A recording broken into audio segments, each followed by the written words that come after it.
Assalamualaikum warahmatullahi wabarakatuh. Selamat sore, sahabat ID. Bertemu kembali dengan saya, Muhammad Azhar, sebagai moderator pada acara Cybertalk. Masa depan adalah masa kini, membangun peradaban digital.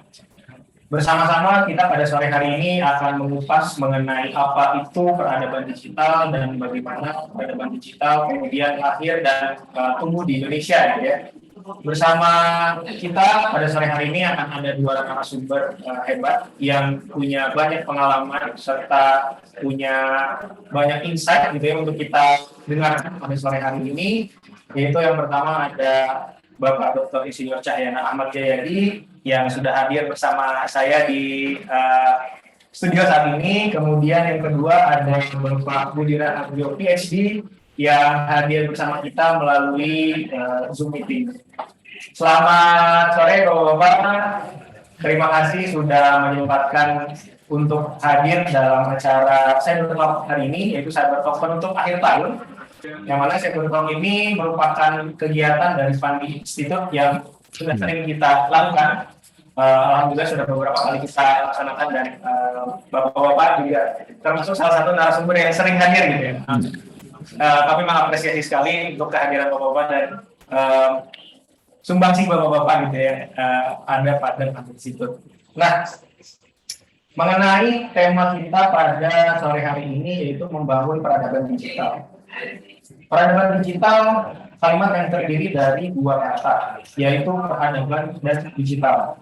Menurut Kamus Besar Bahasa Indonesia, kata peradaban berarti era serta memiliki akar kata, yaitu adat, yang berarti keharusan, kebaikan budi pekerti, kesopanan ataupun adat. Sedangkan digital memiliki arti berhubungan dengan angka-angka untuk sistem perhitungan tertentu ataupun berhubungan dengan penomoran. Nah, jika dihubungkan, artinya peradaban digital juga harus dimaknai pemanfaatan teknologi digital yang bertanggung jawab dan mengedepankan kepentingan umum. Lalu, bagaimana saat ini perkembangan teknologi digital yang ada mempengaruhi bentuk atau corak peradaban digital khususnya di Indonesia? Nah, ini pertanyaan yang perlu dijawab oleh kedua narasumber kita pada sore hari ini. Untuk itu, narasumber yang pertama akan kita tanya mengenai peradaban digital tadi. Yang pertama adalah Pak Cahyana Ahmad Jayadi. Di sini saya akan membacakan profil singkat dari beliau. Pak Cahyana ini dikenal sebagai pengusaha, organisator atau penggagas, serta seorang birokrat. Kemudian saat ini Pak Cahyana juga merupakan founder dan chairman dari City Asia Inc. atau smartnation.id, serta menjadi co-founder dari Decoding.id. Ya Pak. Nah, ini ada beberapa fakta yang saya dapat dari internet mengenai Pak Cahyana. Yang pertama, beliau ini pernah menjadi pejabat eselon 1 di beberapa kementerian, cukup banyak nih kementeriannya, ada seperti Kementerian BUMN, Kemendagri ataupun Kominfo. Kemudian yang kedua, beliau juga pernah menjadi direktur dan komisaris di beberapa BUMN serta perusahaan swasta nasional seperti PT Pos, Bank Mandiri, Lintas Arta, dan yang terakhir menjadi komisaris independen di PT Telkom Indonesia, ya Pak. Kemudian beliau saat ini memegang gelar doktor lulusan Institut Teknologi Bandung dalam bidang cyber law. Nah, Pak, menarik sekali background Bapak mengenai bahwa Bapak ini sudah kenyang di birokrasi, tapi juga punya pengalaman panjang sebagai pengusaha, gitu ya Pak. Nah, sebelum Bapak mengawali presentasinya, pertanyaan tadi Pak, bahwa bagaimana sih saat ini perkembangan teknologi yang ada mempengaruhi bentuk atau corak peradaban digital khususnya di Indonesia? Itu pertanyaannya Pak. Ya, silakan jadi, waktu dan tempat. Baik, terima kasih Nanda Hamzah. Jadi pantasnya cucu saya kali ini, bukan anak lagi. Tapi ini adalah sebuah tema yang sangat menarik, sangat besar dan juga menurut saya grande begitu ya. Tentu apa istilahnya tidak cukup kita untuk hanya sekedar membicarakan di dalam waktu yang sangat singkat mungkin 1 jam ini ya. Tetapi saya coba untuk menjelaskan bahwa hari ini adalah sebuah situasi yang sangat luar biasa bagi Indonesia terutama, di mana generasi muda kita adalah generasi muda yang juga sangat apa istilahnya akrab dengan apa yang disebut dengan digital teknologi. Paling tidak sebagai pengguna. Kalau kita lihat data-data tentang digital atau internet di Indonesia, bagaimana yang namanya pertumbuhan pengguna internet di Indonesia, kemudian juga bagaimana yang namanya penetrasi dari digital connectivity melalui handphone yang sudah melampaui jumlah penduduk ya. Betul. Dari jumlah SIM card yang ada. Jadi ini menunjukkan bahwa kita berada pada posisi yang sangat luar biasa dalam konteks pemanfaatan teknologi. Tetapi harus menjadi pertanyaan bagi kita semua adalah pada waktu kita berbicara mengenai peradaban digital, sebetulnya kita juga harus berada pada posisi untuk berpartisipasi. Jadi perannya bukan hanya sekedar sebagai user, sebagai pengguna, tetapi juga dia juga harus menjadi creator. Dalam konteks digital content, dia harus menjadi content creator. Dalam konteks pemanfaatan teknologi, kita tentu tidak hanya sekedar sebagai customer saja. Kita harus menjadi juga sebagai teknologi owner, sebagai teknologi innovator. Jadi membangun peradaban digital adalah membangun sesuatu yang sifatnya utuh dan lengkap. End to end, kalau apabila memungkinkan, Indonesia memiliki berbagai macam kompetensi dan kemampuan yang berkaitan dengan kehadiran teknologi digital ini. Bukan hanya sekedar sebagai pengguna, tetapi juga sebagai kontributor, sebagai creator, sebagai seniman-seniman ya. Contoh yang paling mutakhir barangkali kalau kita bicara mengenai bagaimana cryptocurrency, bagaimana blockchain, bagaimana seniman-seniman NFT misalnya ya, non-fungible token itu.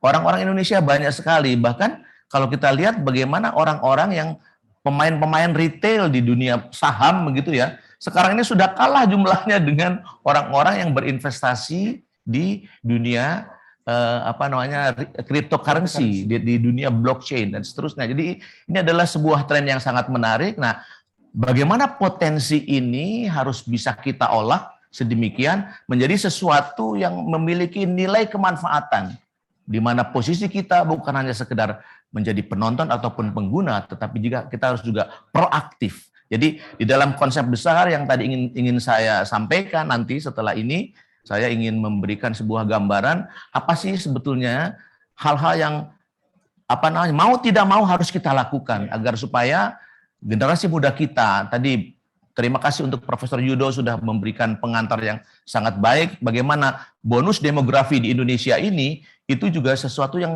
bisa kita manfaatkan dalam konteks membangun peradaban digital ini. Demikian, Nanda Hamzah. Oke.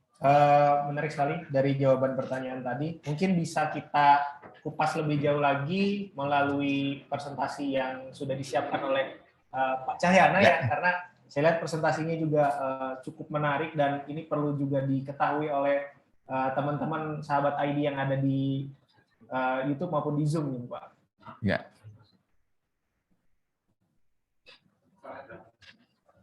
Mungkin boleh ditampilkan presentasi sharing ya. Ya. Nah, ini presentasi dari Pak Cahyana. Mungkin silahkan Pak untuk memulai presentasinya. Baik, para sahabat Pandi dimanapun Anda berada, para netizen dimanapun Anda berada, dan tentu para pemirsa sekalian, dan wabil khusus tentu ini Pak Budi nih, partner. Halo Pak Budi, selamat sore. Assalamualaikum Pak Budi. Waalaikumsalam Pak Cahyana, sehat? Alhamdulillah sehat. Jadi Pak Budi alhamdulillah kirain mau hadir juga nih di sini di studio. Aduh, tadinya udah berencana ke sana, tapi ada anggota keluarga yang sakit jadi terpaksa ditunda. Oke. WFH ya? WFH. Jadi webinar from home berarti ya. Baik. Siap. Ini Pandi, Profesor Yudo dan juga ini Pak Isnawan memberikan sebuah tantangan kepada kita nih untuk bisa berkontribusi tentang bagaimana sih membangun peradaban digital itu.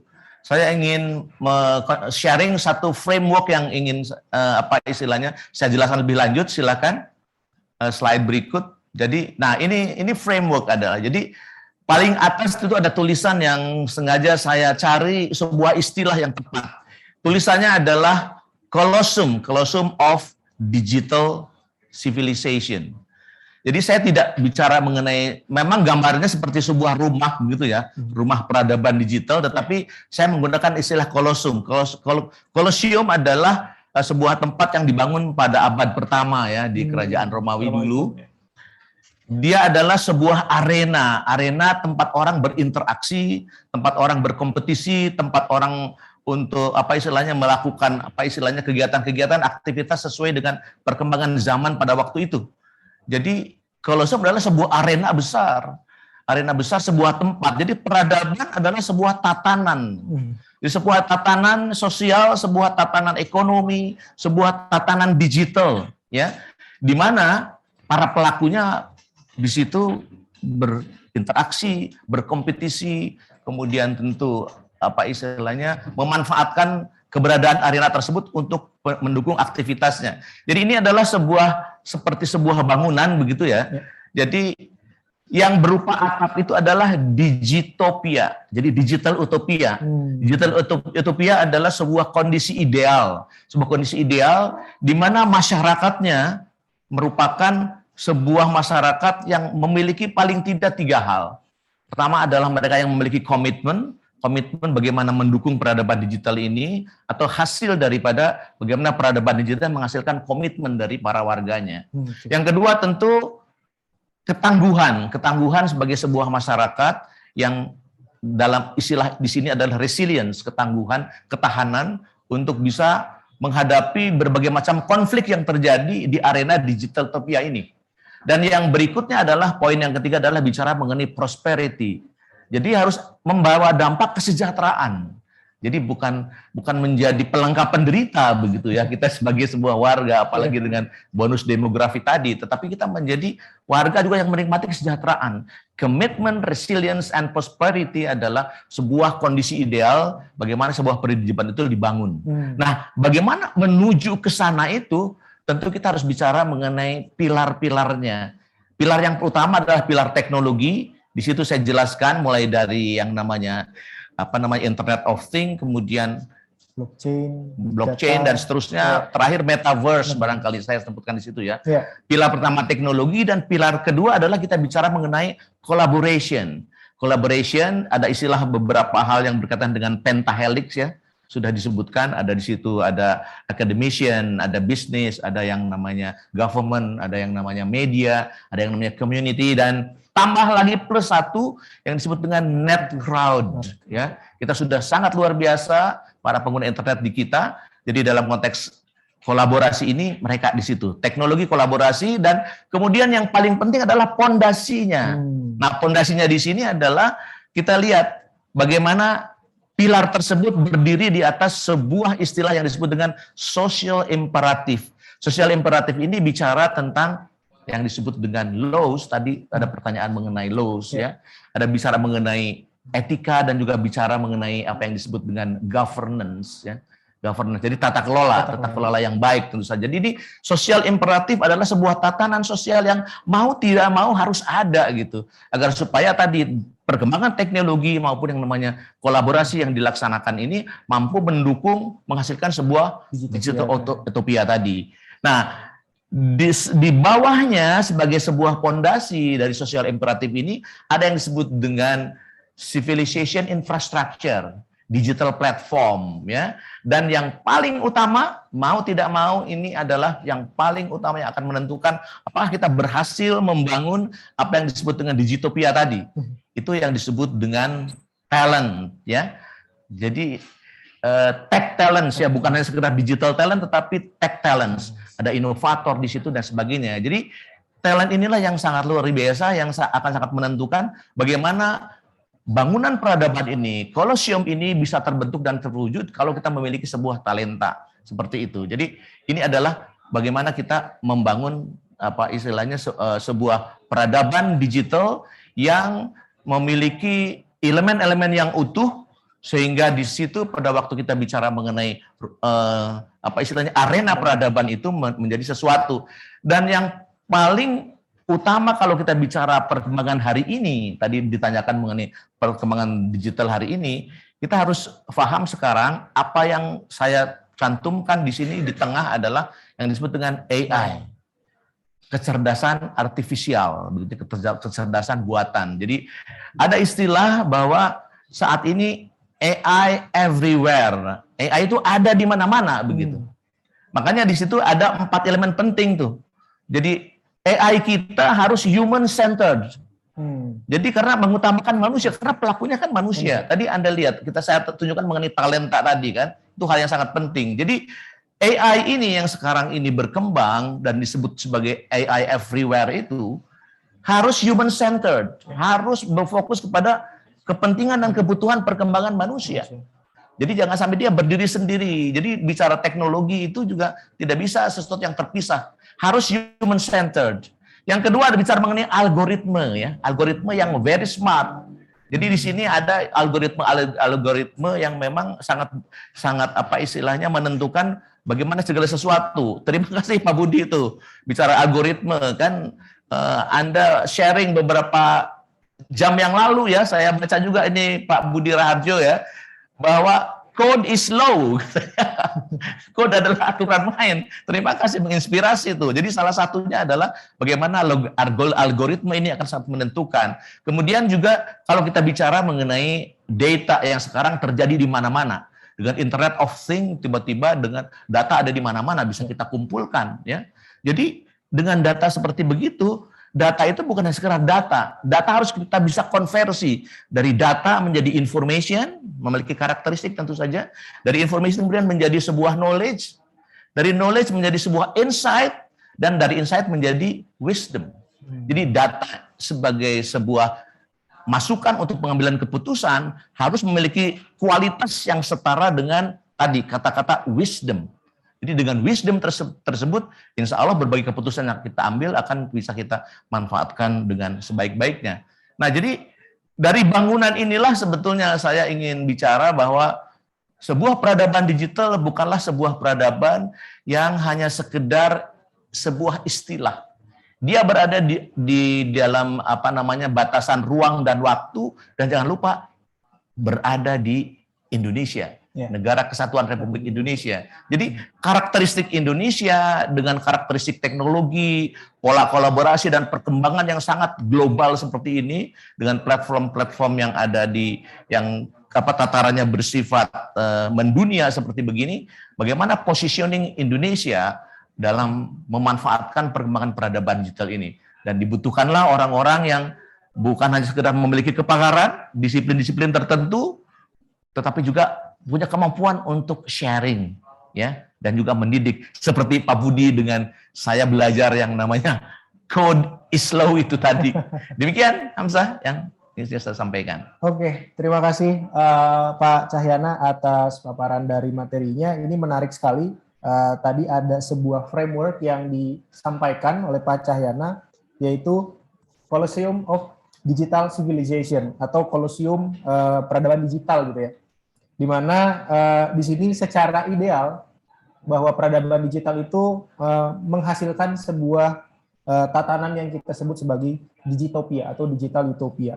Di mana digital utopia ini masyarakat yang ada di dalamnya memiliki komitmen, resilience atau ketangguhan serta dapat memanfaatkan peradaban digital untuk kemakmurannya. Karena tadi yang disampaikan Pak Cahyana, jangan sampai kita masuk ke peradaban digital hanya menjadi pelengkap penderitaan gitu ya. Itu yang kata-kata yang cukup menarik tuh buat saya, karena jangan sampai kita setelah masuk era sebelumnya, begitu masuk era digital kita hanya jadi ya ikut saja jadi pemain gitu ya, jadi orang yang mengikuti arus saja gitu, padahal kita bisa juga menjadi penentu arusnya gitu ya Pak. Dan itu yang bisa kita mulai saat ini, karena seperti judulnya tadi, masa depan adalah masa kini. Artinya untuk memulai peradaban digital, ya kita harus bisa membentuk arusnya gitu ya, khususnya untuk di Indonesia. Nah, ini menarik sekali paparannya dari Pak Cahyana. Baik, selanjutnya setelah paparan dari Pak Cahyana ini, untuk teman-teman yang mau bertanya melalui ruang Zoom maupun dari YouTube, silahkan ditanya saja, akan kita simpan pertanyaannya, nanti kita buka pertanyaannya di akhir Pak. Baik. Jadi untuk diskusi ini kita akan lanjutkan dulu ke pemateri berikutnya atau narasumber berikutnya, yaitu Pak Budi Raharjo. Selamat sore Pak BR, Pak Budi. Selamat sore. Semangat sore. Sore. Selamat sore Luar Pak biasa. Cahyana. Assalamualaikum. Nah, Waalaikumsalam sore, Kang. Baik, Pak Budi, pertanyaan yang sama nih, yang ingin saya tanyakan dulu sebelum Bapak memulai presentasinya gitu ya. Bagaimana saat ini perkembangan teknologi yang ada mempengaruhi bentuk atau corak peradaban digital khususnya di Indonesia? Nah, silakan Pak, sembari menjawab pertanyaan tadi, memulai presentasinya. Siap. Waktu dan tempat saya persilahkan. Siap, kita menjawab pertanyaannya dulu ya. Tadi sudah disitir sama Mas Yudo, sama Pak Cahyana, udah ini bahwa Indonesia ini wah luar biasa di kita nih pemanfaatan teknologinya gitu ya. Pola-pola kita juga berubah. Dulu kalau belanja duit itu harus penuh di dompet ya. Sekarang ya nggak itu, yang penting saldo di handphone. Saldo GoPay, OVO, itu harus ada semua gitu. Kemana-mana top up, belanja segala macam. Wah udah mau ini. Yang hebatnya lagi kalau sekarang itu orang-orang luar negeri itu nggak kepikiran gitu ya. Di Indonesia itu GoSend, GoFood segala macam itu. Jadi ada ini ceritanya, ada teman lagi nge-chatting tuh dia ngambil foto dia lagi ngudut nih. Sorry nih kalau ceritanya tentang rokok. Lagi ngudut. Terus kata temennya, enak banget, bagi dong. Oke, gua gojekin ya. Itu satu batang rokok digojekin. itu saya sekarang saya tuh nggak kepikiran tuh gimana gitu ya. Dulu saya tuh sampai sekarang nggak kepikiran dulu bagaimana logistik di Indonesia itu. Dulu saya sangat minder sekali adanya eBay segala macam. Saya bilang Indonesia mah ketinggalan, nggak bisa ngirim segala macam, takut paket hilang segala macam. Sekarang udah mau beli komputer harga ini MacBook Pro yang baru tuh berapa tuh? Itu tinggal di order aja gitu. 20 juta, 30 juta berani juga ya. Nah, itulah dia. Jadi peradaban Indonesia sudah berubah dengan digital. Itu contoh yang nyata aja ya di ini. Sekarang kalau Anda jualan ya, teman-teman yang jualan nggak punya outlet digital, diketawain itu sama teman-teman yang lain. Begitu, Mas Moderator. Oke, terima kasih Pak. Berarti memang peradaban digital membawa kita untuk memulai kebiasaan-kebiasaan yang baru gitu ya, Pak, memunculkan kebiasaan-kebiasaan baru. Seperti yang tadinya mungkin belanja harus datang ke toko, sekarang kita cukup nyaman dengan belanja menggunakan handphone sendiri gitu ya. Betul. Itu juga merupakan salah satu corak yang terbentuk gitu ya dari adanya peradaban digital. Betul. Menarik Pak. Mungkin dari Pak Budi ada presentasi yang ingin disampaikan. Sebelum itu saya akan membacakan dulu profil singkat mungkin ya dari Bapak dan beberapa fakta yang saya bisa temukan dari internet. Wah, mudah-mudahan tidak yang jelek-jelek nih ya. Siap Pak, aman Pak. Saya pasti kasih insight yang bagus-bagus. Oke, siap. Oke. Pak Budi Raharjo, PhD, dikenal juga sebagai dosen, organisator, atau penggagas, serta mentor untuk beberapa usaha rintisan atau startup gitu ya Pak. Kemudian beliau saat ini menjadi dosen dari Institut Teknologi Bandung ya, jadi dosen di ITB, kemudian juga merupakan founder dan chairman dari IDCERT atau Indonesian Computer Emergency Response Team. Serta beliau juga menjadi founder di PT Riset Kecerdasan Buatan. Nah, beberapa fakta yang bisa saya dapat nih. Yang pertama adalah Pak Budi Raharjo ini terlibat dalam pengelolaan nama domain .id pada kurun waktu tahun 97 hingga 2005. Kemudian sebagai dosen beliau saat ini di tahun 2021 mengajar beberapa mata kuliah seperti arsitektur komputer lanjut, manajemen usaha baru, keamanan perangkat lunak, dan keamanan informasi dan jaringan. Nah, ini kalau dilihat ada 3 mata kuliah teknis dan 1 mata kuliah non teknis nih yang diajar sama Pak Budi. Artinya kalau secara knowledge luas sekali nih Pak Budi nih ya. Kemudian yang ketiga nih fakta yang paling unik yang bisa saya temukan, Pak Budi ini menyukai musik khususnya yang bergenre progressive rock nih. Wah, ini nyentrik sekali berarti. Wah, metal banget Bapak ya. Dimana selain itu beliau juga bermusik di 3 band yang berbeda nih. Wah, ini luar biasa. Pak Budi cukup aktif berarti ya dalam bermusik dan rasanya orang-orang keren biasanya juga senang musik gitu ya Pak. Oke, mungkin bisa dilanjutkan dengan materi yang mungkin akan Pak Budi sampaikan. Siap. Monggo, Pak. Siap. Jadi yang mau saya tekankan di sini tuh saya disebutnya namanya serial technopreneur. Technopreneur itu entrepreneur yang bergerak di bidang teknologi. Jadi kalau saya senang sesuatu, cara belajarnya adalah saya buat perusahaan. Ya, Nah, disebut serial itu berseri-seri. Kegagalannya maksudnya berseri-seri. Bukan kesuksesannya gitu ya, karena biasanya kalau saya buat perusahaan itu terlalu too early ya. Jadi saya senang macam-macam. Nah, itu tadi sudah disebutkan perusahaan yang baru saya buat itu riset kecerdasan buatan ini di AI baru 4 tahunan lah ya. Ini masih ini ada macam-macam di bidang security, mentor bagi banyak perusahaan, mentor ini ada pelajaran anak-anak coding, ini macam-macam ya. Jadi itu. Tapi itulah ya. Jadi saya mau cerita ini tuh dengan latar belakang tadi ya. Ada mulai dari dosen dan seterusnya. Tapi lebih senangnya bisnisnya gitu ya. Nah, ini yang saya sebut peradaban. Pernah dapat ini WA atau apa yang isinya P sering gitu. Pak, sering Pak. Sekarang kalau orang WA singkat sekali Pak, hanya Iya. satu huruf gitu. P, saya juga bingung. P, orang balas lagi. P terus marah gitu. Saya kan bingung kenapa marah gitu ya. Kok nggak dijawab sih? P mau dijawab apa gitu ya.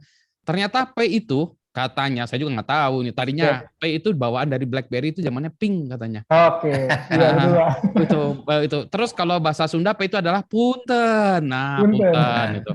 Jadi waktu itu dibilang, kan saya assalamualaikum. Dari Hong Kong assalamualaikum, saya bilang P kok assalamualaikum. Jadi inilah anak-anak sekarang gini nih.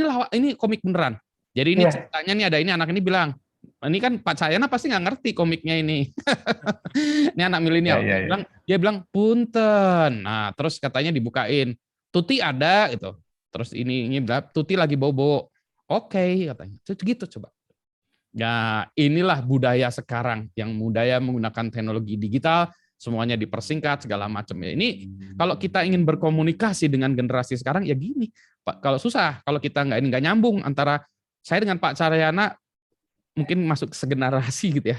Saya di anak buahnya Pak Cahyana nih, tapi saya masih satu generasi nih, adik-adik semua nih, wah edan-edan ya. Saya udah putih nih, heran nih Pak Cahyana rambutnya masih hitam, saya itu yang masih bingung ya. Tadi udah ini saya skip ya. Nah, tren teknologi ini ternyata ngedrive tren bisnis. Ini contoh ya, kalau dalam keilmuan, maka orang ketika bicara digital literasi, menurut saya tidak cukup hanya bicara tentang bagaimana menguasai itu hoax segala macam, tapi kita harus menguasai teknologinya, paham. Kenapa teknologi terjadi sekarang itu? Kalau secara keilmuan itu ada namanya hukum Morse. Ya ini nanti kapan-kapan saya bahas. Wah, hukum Morse ini yang membuat teknologi kita makin edan gitu ya. Ini gara-gara dan masih terus nih. Ya. Terus ada satu lagi nih, bisnis Metcalfe's Law. Ya, jadi the value of a company increases with the number of users. Itulah sekarang kenapa orang banyak-banyakan perusahaan. Banyakan adalah usernya, bukan profitnya. Itu namanya Metcalfe's Law. Gitu. Nah, yang kayak ginilah yang mendrive perusahaan-perusahaan zaman sekarang gitu ya. Nah, contohnya perusahaan yang gagal banyak yang tidak mengerti teknologi. Contoh yang paling keren itu adalah yang selalu jadikan business case. Nah, kalau saya ngajari bisnis itu ngajar seperti ini. Kodak, dia yang menemukan digital kamera. Ya. Apa kabarnya Kodak? Sekarang anak-anak pakainya kalau nggak TikTok ya Instagram. Ya, Instagram. Kodak nggak ada lagi coba. Padahal dia yang menemukan kamera. Ini kamera digital yang dia buat tahun 75.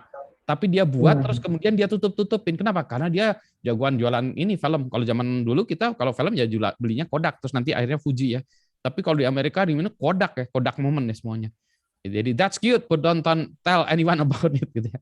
Inilah business decision yang mengatakan sekarang gara-gara itu Kodak hancur lebur padahal dia yang menguasai teknologinya. Jadi ini orang-orang bingung nih ya. Ini kayak Ken Olsen. Ini DEC ini perusahaan dulu komputer yang terkenal zaman dulu ya. There is no reason anyone would want a computer in their home. Sekarang everybody gitu ya, and their dogs gitu ya, punya komputer ya semua. Jadi ini salah semua ya dulu ya. Jadi pakar selalu salah. Jadi saya selalu salah. Nah, ini yang saya mau ngajakin teman-teman ini Pandi Institute lari kencang. Mari kita bahas teknologi ini, kita ajarkan kepada banyak orang. Ini ada yang kita sebut namanya emerging technologies. Teknologi yang emerge muncul bisa mati. Ya, karena kayak teknologi itu bisa fad ya, hype nanti beneran atau enggak. Kayak ini ikan koi atau ini apa namanya batu ake. Batu ake mati. Nah, sekarang pertanyaannya NFT itu beneran enggak? Wah, ini juga itu kan orang bilang wah ini beneran enggak, beneran. Cryptocurrency beneran enggak ya? Tapi perlulah kita pelajari ya. Ada ini contoh ya, ada yang bilang 8, ada ini 30 teknologi ini, ada AI ya. Sayang kecil tapi kita tidak akan bahas sekarang ya. Tapi ini untuk menunjukkan betapa pentingnya organisasi seperti Pandi Institute ini ngajarin acara kayak gini ya. Karena ini mencerdaskan seluruh rakyat Indonesia yang mana kita sekarang lagi nomor 1 ya di dunia, nomor 2 lah kita setelah Cina. Amerika aja lewat dengan kita gitu ya. Di sana nggak ada Gojek. Susah gitu ya. Jadi saya tuh bilang Amerika tuh sangat tidak beradab gitu ya. Jadi kalau ke Amerika tuh paling paling kesel ya, misalnya ke luar negeri itu ke hotel tuh nggak bisa pesan makanan. Kalau kita mau di mana aja tenang ya. AI, Internet of Things, mobile internet. Jadi kalau kita perhatikan nih, wah di sini tuh luar biasa ya, macam-macam nih. Saya hanya ini ya, mungkin nggak kebaca ya, tapi saya tunjukin aja ini ada ini namanya AI ya, IoT, ini ada IoT. Kalau mobile internet, ini orang Indonesia udah jagoan ini. Orang dunia tuh baru belajar. Kalau kita mah udah jagoan, bahkan kita terperosok ya. Blockchain, big data dan seterusnya. Nanti kapan-kapan kita jalan lebih detail. Dan saya lihat Pandi Institute sudah mulai ini, keren ya. Nah, AI misalnya contoh Pak Cahyana tadi udah menyitir gitu. AI itu luar biasa ya. Ini yang diperkenalkan tahun 50-an ya. Ini sekarang orang-orang pengennya AI semua ya. Pengennya kayak ini, Terminator. Ngeri kali kan ya. Tapi ini John McCarthy ini memang visionary banget ya. Ini luar biasa. Apakah beneran AI akan menggantikan PNS? Nah, itu dia. ASN akan digantikan oleh AI katanya, robot dan AI. Wah, bener nggak? Kalau menurut saya masih belum. Mungkin 20 tahun lagi ya, tapi kalau 2 tahun ke depan belum. Kita tunggu semuanya pensiun dulu ya. Nah, gitu ya. Terus berikutnya lagi. Nah, IoT ya, IoT ini kalau zaman dulu ya komputer itu gede, kalau sekarang komputer sekarang tuh segede pisang nih. Ya, jumlahnya segede pisang. Ini komputer loh. Jadi akan ada miliaran. Jadi kalau kebayang seorang punya 1 komputer normal. Seorang punya 10 komputer nggak normal. 1 orang punya 2 handphone normal di Indonesia, 2 handphone, 3 handphone normal tuh. Nah, 1 orang akan punya belasan kayak ginian. Kebayang ya, belasan.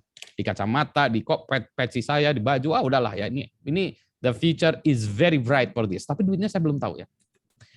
Ini Pak Cahyana tadi udah menyitir nih, teman-teman kita artis-artis lari ke NFT, non fungible token apa?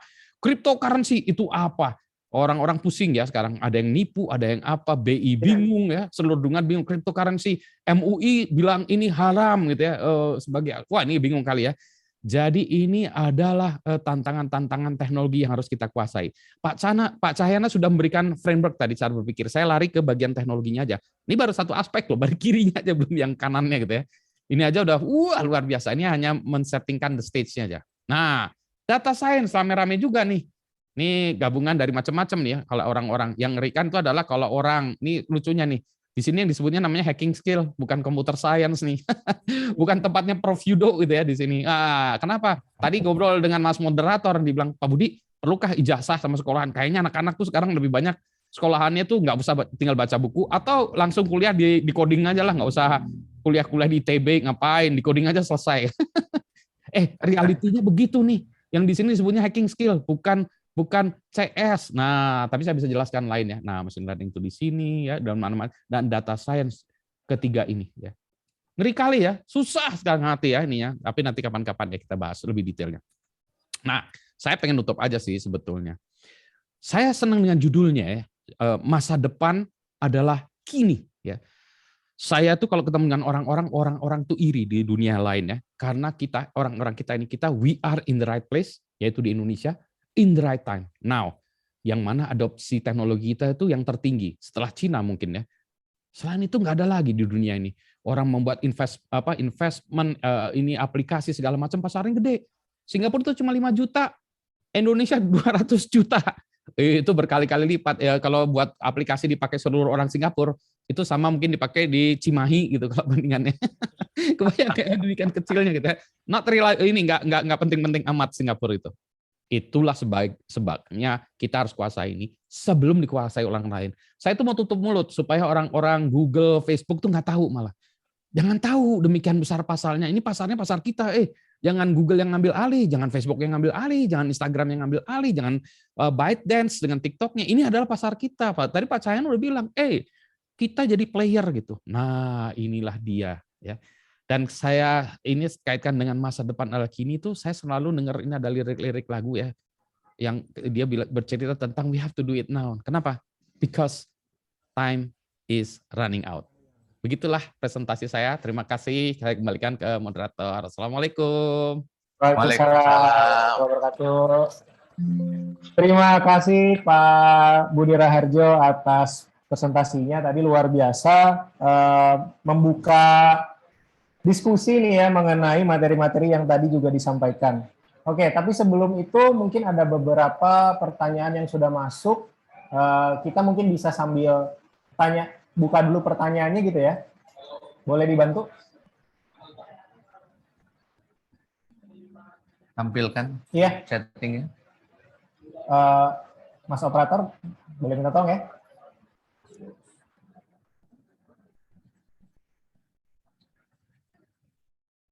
Oke, ini ada pertanyaan dari Aurel Isaura. Bagaimana caranya agar masyarakat kita mau berperan sebagai kontributor dan tidak hanya sebagai penikmat teknologi digital? Kemudian pertanyaan lainnya adalah, apakah sekarang ini kompetensi digital begitu dicari dalam persaingan ekonomi nasional? Nah, ini mungkin pertanyaannya bisa dijawab Pak Budi langsung. ke dua-duanya nih, Pak. Boleh nggak, Pak Budi? Oke, mungkin dari Pak Budi dulu katanya nih. Silakan Pak Budi menjawab pertanyaannya dari Mbak Aurel Isaura. Ya, jadi sekarang kita berperan sebagai kontributor, tidak hanya sebagai penikmat teknologi digital. Kan ini kita ini sebagai pasar ya, pasar tempat orang jualan. Yang jualan sayangnya orang asing. Handphone beli dari asing semuanya ya. Kita bisa nggak ya buat handphone sendiri? Bisa. Mau nggak? Nggak mau. Gitu ya. Kita membuat, oke lah ya, misalnya hardware, software, kita akan lari ke sana semuanya. Gitu ya. Konten. Nah, konten sekarang kita sudah lumayan bagus. Banyak lah ya, orang Indonesia tuh nontonnya YouTuber Indonesia sekarang. Nah, ini mohon maaf ya, banyakkan konten YouTuber itu maksud saya masih kurang bernuansa pendidikan dan ini. Karena saya tahu saya ini ya gitu ya. Tapi udah mulai ada. Jadi bisa di situ. Dan kontribusi lagi orang-orang yang bergeluti bidang e-commerce ya sebagai pelakunya. Nah, itu ikut terlibat jualan lah. Jadi kalau dulu saya mau jualan kaos nih, kaos Pandi ini yang ada tulisannya nih. .id ini ya. Kalau saya jualan kan susah. Jualannya gimana susahnya? Saya harus kompetisi dengan toko-toko yang besar di mall. Sekarang saya tinggal taruh di e-commerce. Tinggal mau atau enggak. Nah, itu kan ya masalahnya tinggal mau atau enggak, saya tinggal buat tokonya. Itu ya satu yang kontribusinya ya. Jadi bisa banyak. Saya sekarang lagi pengen ajakin orang mendongeng. Saya lagi cari 1000 pendongeng Indonesia. Isinya sekarang cuma 2. Yang saya gemari cuma 2. Itu ada Pak Ndul yang orang ini ya, sama Guru Gembul. Aduh, itu yang 2 itu saya sukai gitu. Nah, tapi masa nggak ada lagi sih? Saya pengen desa-desa yang dulu kalau ada Kang Ibing mungkin saya follow up Kang Ibing ya. Nah, sekarang skillnya apa? Skillnya tentu saja bisa skill hard skill ya. Komputer programming, hardware programming, segala macam ya, project management gitu ya, dokumentasi, penerjemah itu yang hardcore-nya gitu. Tapi di luar itu juga ada orang-orang yang mengembangkan bisnis. Contoh, aviary misalnya. Orang nggak kepikiran ngasih pakan ikan. Aviary Gibran dan kawan-kawannya itu menurut saya keren amat. Ini anak gitu ya, punya ide yang keren. Dari ide itu dieksekusi hebat. Anak-anak yang lain banyak ya, yang lain-lain. Tokopedia tuh menurut saya idenya juga meskipun dia tidak sendirian ya, tapi dia juga dieksekusi dengan benar gitu ya, eksekusi game. Di Bandung ada Agate gitu ya. Wah, itu luar biasa ya. Ini menurut saya banyak lah ya. Jadi teman-teman itu. Jadi mau apapun tinggal diasah ya. Jago masak, nah bisa masak kemudian jualan online, bisa tetap pertahankan masaknya. Nanti jualan online-nya gimana? Ajak teman-teman yang jagoan digital marketing, yang bisa membuatkan webpage-nya segala macam. Anda jagoan masaknya aja. Ya, nanti saya jadi penggemarnya, langsung order online. Jadi gitu. Jadi tadi ya Mbak, ini pasar kita ya, jangan dikuasai sama orang lain ya. Yang kedua, skill-nya apa? Skill set-nya macam-macam. Ya, apapun kita butuh banyak. Tadi Mas Yudo aja bilang untuk bidang yang teknis saja ya. Digital talenta kita butuh 600.000 ITB tiap tahun. ITB itu paling berapa? ITB itu cuma dapat mungkin 1 tahun berapa? Saya nggak tahu berapa ya, mungkin 1.000, 2.000. Butuh 600.000 ITB, coba bayangin, nggak akan bisa lah gitu ya. Makanya ini sangat kita harus keroyok rame-rame. Begitu. Oke, terima kasih jawabannya Pak Budi. Mudah-mudahan Mbak Aurel yang tadi bertanya bisa dapat insight-nya gitu ya. Saya jadi menimbulkan pertanyaan baru nih Pak, dari apa yang tadi dijelaskan Pak Budi Raharjo. Mungkin saya ingin tanyakan ke Pak Cahyana nih. kalau kita lihat saat ini peradaban digital membuka demokratisasi informasi ya Pak. Di mana kita saat ini semua bisa mengakses apapun informasi yang kita butuhkan hanya dengan sentuhan jari lah kalau boleh dibilang gitu ya. Tapi saat ini juga ada timbul masalah baru di sosial kita akibat adanya demokratisasi informasi tadi. Di mana kita mendapatkan informasi yang tidak terkurasi, Pak. Beda dengan dulu mungkin kalau di zaman saya mungkin bukan digital native karena saya lahir masih ketemu dengan hal-hal yang sifatnya tradisional gitu ya Pak. Jadi saya lihat dulu guru-guru kita membantu kita mengkurasi informasi. Tapi saat ini karena informasi ada di tangan kita nggak butuh lagi kurasi. Tapi saat itu ketika kita tidak butuh kurasi, informasi yang kita dapat itu valid atau enggak. Nah itu yang memvalidasinya nggak ada nih sekarang di eranya peradaban digital. Pandangan Bapak seperti apa? Dan bagaimana kita selain mendemokratisasi ide tadi juga bisa istilahnya mengkurasi informasi yang kita dapat gitu Pak. Monggo Pak. Ya, baik. Jadi apa istilahnya? Aurel tadi sangat pertanyaannya sangat bagus sekali dan sudah dijelaskan dengan contoh-contoh oleh Kang Budi Raharjo ya. Nah, berkaitan dengan demokratisasi informasi ini. Jadi kalau kita lihat mengenai profil yang ada di apa istilahnya dunia internet ya. Jadi kalau kita melihat profil netizen, jadi sebetulnya selalu apa istilahnya kalau kita lihat dari berbagai komentarnya gitu ya. Jadi bagi seseorang atau bagi sebuah peristiwa tertentu yang dikomentari oleh mereka, itu tuh pasti cenderungnya adalah yang positif dan negatif.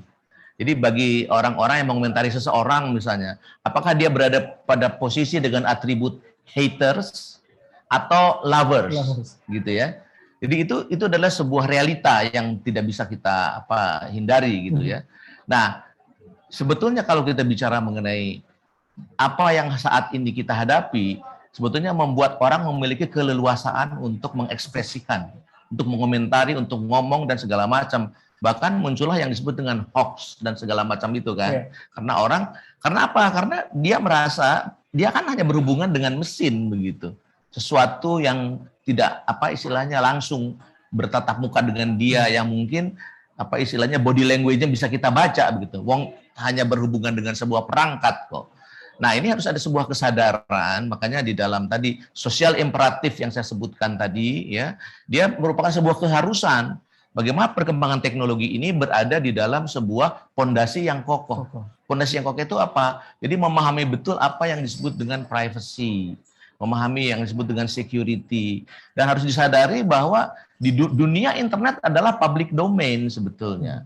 Jadi sesuatu yang memang terbuka, di mana orang akan melakukan secara pro maupun kontra terhadap apa yang akan disampaikan. Jadi demokratisasi informasi ini harus disertai juga dengan tanggung jawab.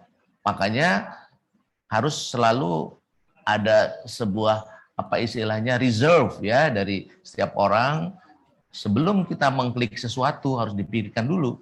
Jadi think before click ya, atau mungkin think before share juga gitu ya. Karena apa? Karena sebetulnya memasuki peradaban digital sebetulnya kita masuk ke dalam sebuah public domain yang seharusnya kita pahami.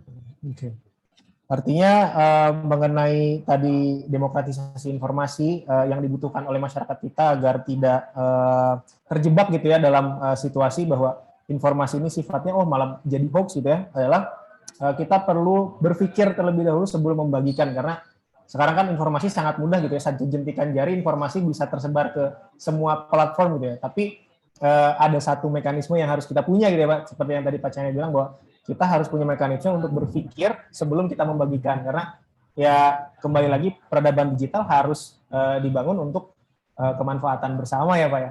Jangan sampai hanya karena ketidaksukaan kita dengan satu informasi tertentu akhirnya membuat kita memerangi itu gitu. Nah, untuk mendukung itu semua ya, maka kita harus bisa membangun nih. Jadi tadi sebuah model, sebuah framework peradaban yang saya sebutkan tadi harus bisa menciptakan apa yang disebut dengan digital trust Digital trust. Digital trust, jadi sebuah kepercayaan karena apa? Karena jaringan yang kita manfaatkan ataupun platform yang kita manfaatkan ataupun misalnya e-commerce platform yang kita manfaatkan itu memang sudah terkurasi dengan baik. Yaitu secara teknologi mungkin bisa kita melihat bagaimana aspek security-nya di situ. Bagaimana sebetulnya setiap orang memiliki yang namanya digital identity. Jadi tidak bisa sembarangan orang menggunakan nama samaran, kemudian menggunakan nama domain yang entah dari negara mana, kan orang leluasa sekarang gitu ya. Tapi jangan lupa, begitu masuk di dalam sebuah apa istilahnya public area yang dimiliki, yang dibangun oleh Indonesia gitu. Makanya di sini peran Pandi sangat luar biasa untuk bisa menciptakan sebuah model digital identity yang dimana setiap orang itu sebetulnya jelas sekali IP address-nya, jelas sekali dia siapa, identitas dan seterusnya. Jadi ada istilah kalau misalnya kita masuk ke menjadi nasabah bank gitu kan, ada yang disebut dengan KYC ya, know your customer. Sama ini jadi know your netizen. Gitu. Jadi siapa? Jadi dengan demikian siapapun bisa dilacak. Dengan demikian karena orang memang terlacak. Setiap orang memang ada privacy, tapi setiap orang juga di dalam sebuah dashboard kita memiliki sebuah monitor yang secara khusus melihat bagaimana sebetulnya perjalanan dari sebuah informasi. Nah, kesadaran ini harus ada juga di antara kita semua. Karena apa? Karena setiap orang sebetulnya memiliki apa yang disebut dengan digital traits atau yang namanya digital identity ya, yang saya kira di sini peran Pandi sangat luar biasa. Oke. Menarik sekali Pak, tadi tambahan jawabannya ya mengenai bahwa Digital Utopia dibangun oleh digital trust juga, di mana trust itu tidak hanya berkaitan dengan privacy yang kita miliki, tapi kita juga harus sadar bahwa informasi yang kita bagikan juga bisa di trace back gitu ya Pak, artinya jangan sampai kita salah membagikan atau sengaja membagikan yang salah gitu ya. Oke. Kemudian saya ingin kembali lagi ke pertanyaan yang ada di ruang Zoom. Ada beberapa pertanyaan lagi nih yang datang. Ada dari Dr. Danik Purwandari. Pertanyaannya adalah, hambatan transformasi digital apa ya Pak? Dan bagaimana cara supaya kita bisa menjadi pembentuk arus digitalisasi? Nah, monggo ini bisa dijawab mungkin oleh Pak BR. Silakan Pak. Oke, nah barusan saya mute dulu. Oke, hambatan transformasi digital. Transformasi digital itu sebetulnya dari dulu sudah kita harapkan tidak kejadian karena kita nggak mau. Sebetulnya masalah mau atau enggaknya ya. Begitu ada COVID, terpaksa kita transformasi digital. Kayak ginian ya dulu, ini nggak mungkin terjadi. Dulu kalau misalnya kita ngadain seminar online, wah orang-orang akan berkeluh kesah. Kenapa? Gitu ya. Orang-orang akan selalu berkumpul di kafe, di hotel. Sekarang kita bisa melakukan ini dari ini ya, dari online. Nggak kebayang dulu kan ya, gitu kan ya. Betul. Nah, itu. Nah, jadi ini transformasi digital itu sebetulnya masalah mau dan tidak. Pertama itu. Yang kedua baru kita bicara. Transformasi digital itu butuh infrastrukturnya. Gimana kita melakukan transformasi digital kalau nggak punya perangkatnya? Anak-anak harus sekolah, satu keluarga. Anaknya 3, misalnya atau 2 atau 3, handphone cuma 1. Aduh, gimana komputernya cuma 1? Gimana mau sekolah bersama-sama? Berarti perangkat harus disediakan tuh. Perangkat handphone atau perangkat laptop murah ya, makanya ada program komputer merah putih itu yang saya dengar untuk itu ya. Saya nggak ikut terlibat sekarang ya, tapi itu menurut saya perangkat. Berikutnya lagi, internetnya begitu, ini kita di kota besar ya masih oke. Begitu nih kalau di Bandung, ini Bandung selatan sedikit ya, Jawa Barat selatan, udah nggak ada itu sinyal. Maka kalau kita lihat ya ada tontonan atau foto-foto anak-anak yang bekerja atau sekolah di pinggir jalan cari sinyal gitu kan ya. Nah, itu nyata juga di Indonesia ini sangat disayangkan kita masih digital divide ya. Jadi itu masih itu ya. Jadi transformasi digital tadi selain keinginan juga, pertama mau dulu ya. Yang kedua baru harus ada infrastrukturnya. Yang ketiga tadi ya hardware ininya terus internetnya. Yang ketiga adalah konten. Oke lah, hardware itu berhubungan dengan waktu, gelar kabel fiber itu memang butuh waktu juga ya, kita sadari operator itu dan ini penyedia jasa telekomunikasi butuh waktu ya untuk mengelar. Dan mereka sekarang sangat agresifnya ya, karena dibutuhkan dan diminta di mana-mana dan paham semua memang butuh ya. Yang ketiga konten. Maka kita harus menyediakan materi yang bagus. Misalnya Anak-anak itu orang tua itu ditampar tuh begitu pertama kali. Pak, anak-anak minta ibunya, Mah ini pembagian ibunya ngajarin gini, kata anaknya di sekolah nggak diajarin kayak gitu, bingung ibunya gitu ya. Ini ibunya zaman kapan belajar bagi-bagiannya gitu ya, pembagian tuh gini, bingung kan ya, cari di mana nih? Nah berarti harus ada materi-materi itu harus dikurasi. Tadi Mas moderator udah cerita ya, kurasi berita ya, ini kurasi materi. Ya kurasi materi yang bagus-bagus. Nah itu PR bagi di institut tuh, mengkurasi materi yang bagus-bagus sehingga kalau orang nyari materi ya sekarang udah mulai banyak tuh ya orang online education, tapi kita masih kurang buahnya lagi. Nah itulah kenapa orang India banyak menjadi jagoannya, karena bahasa Inggrisnya bagus. Kenapa? Karena materi bahasa Inggris udah banyak. Kita nggak harus bahasa Inggris, kita bahasa Indonesia, maka harus ada organisasi yang menerjemahkan materi-materi dalam bahasa lain itu ke bahasa Indonesia. Mau nggak mau ya, mau suka nggak suka, saya lebih suka bahasa Inggris, tapi harus disadari, 250 juta orang Indonesia itu bahasanya Indonesia gitu ya.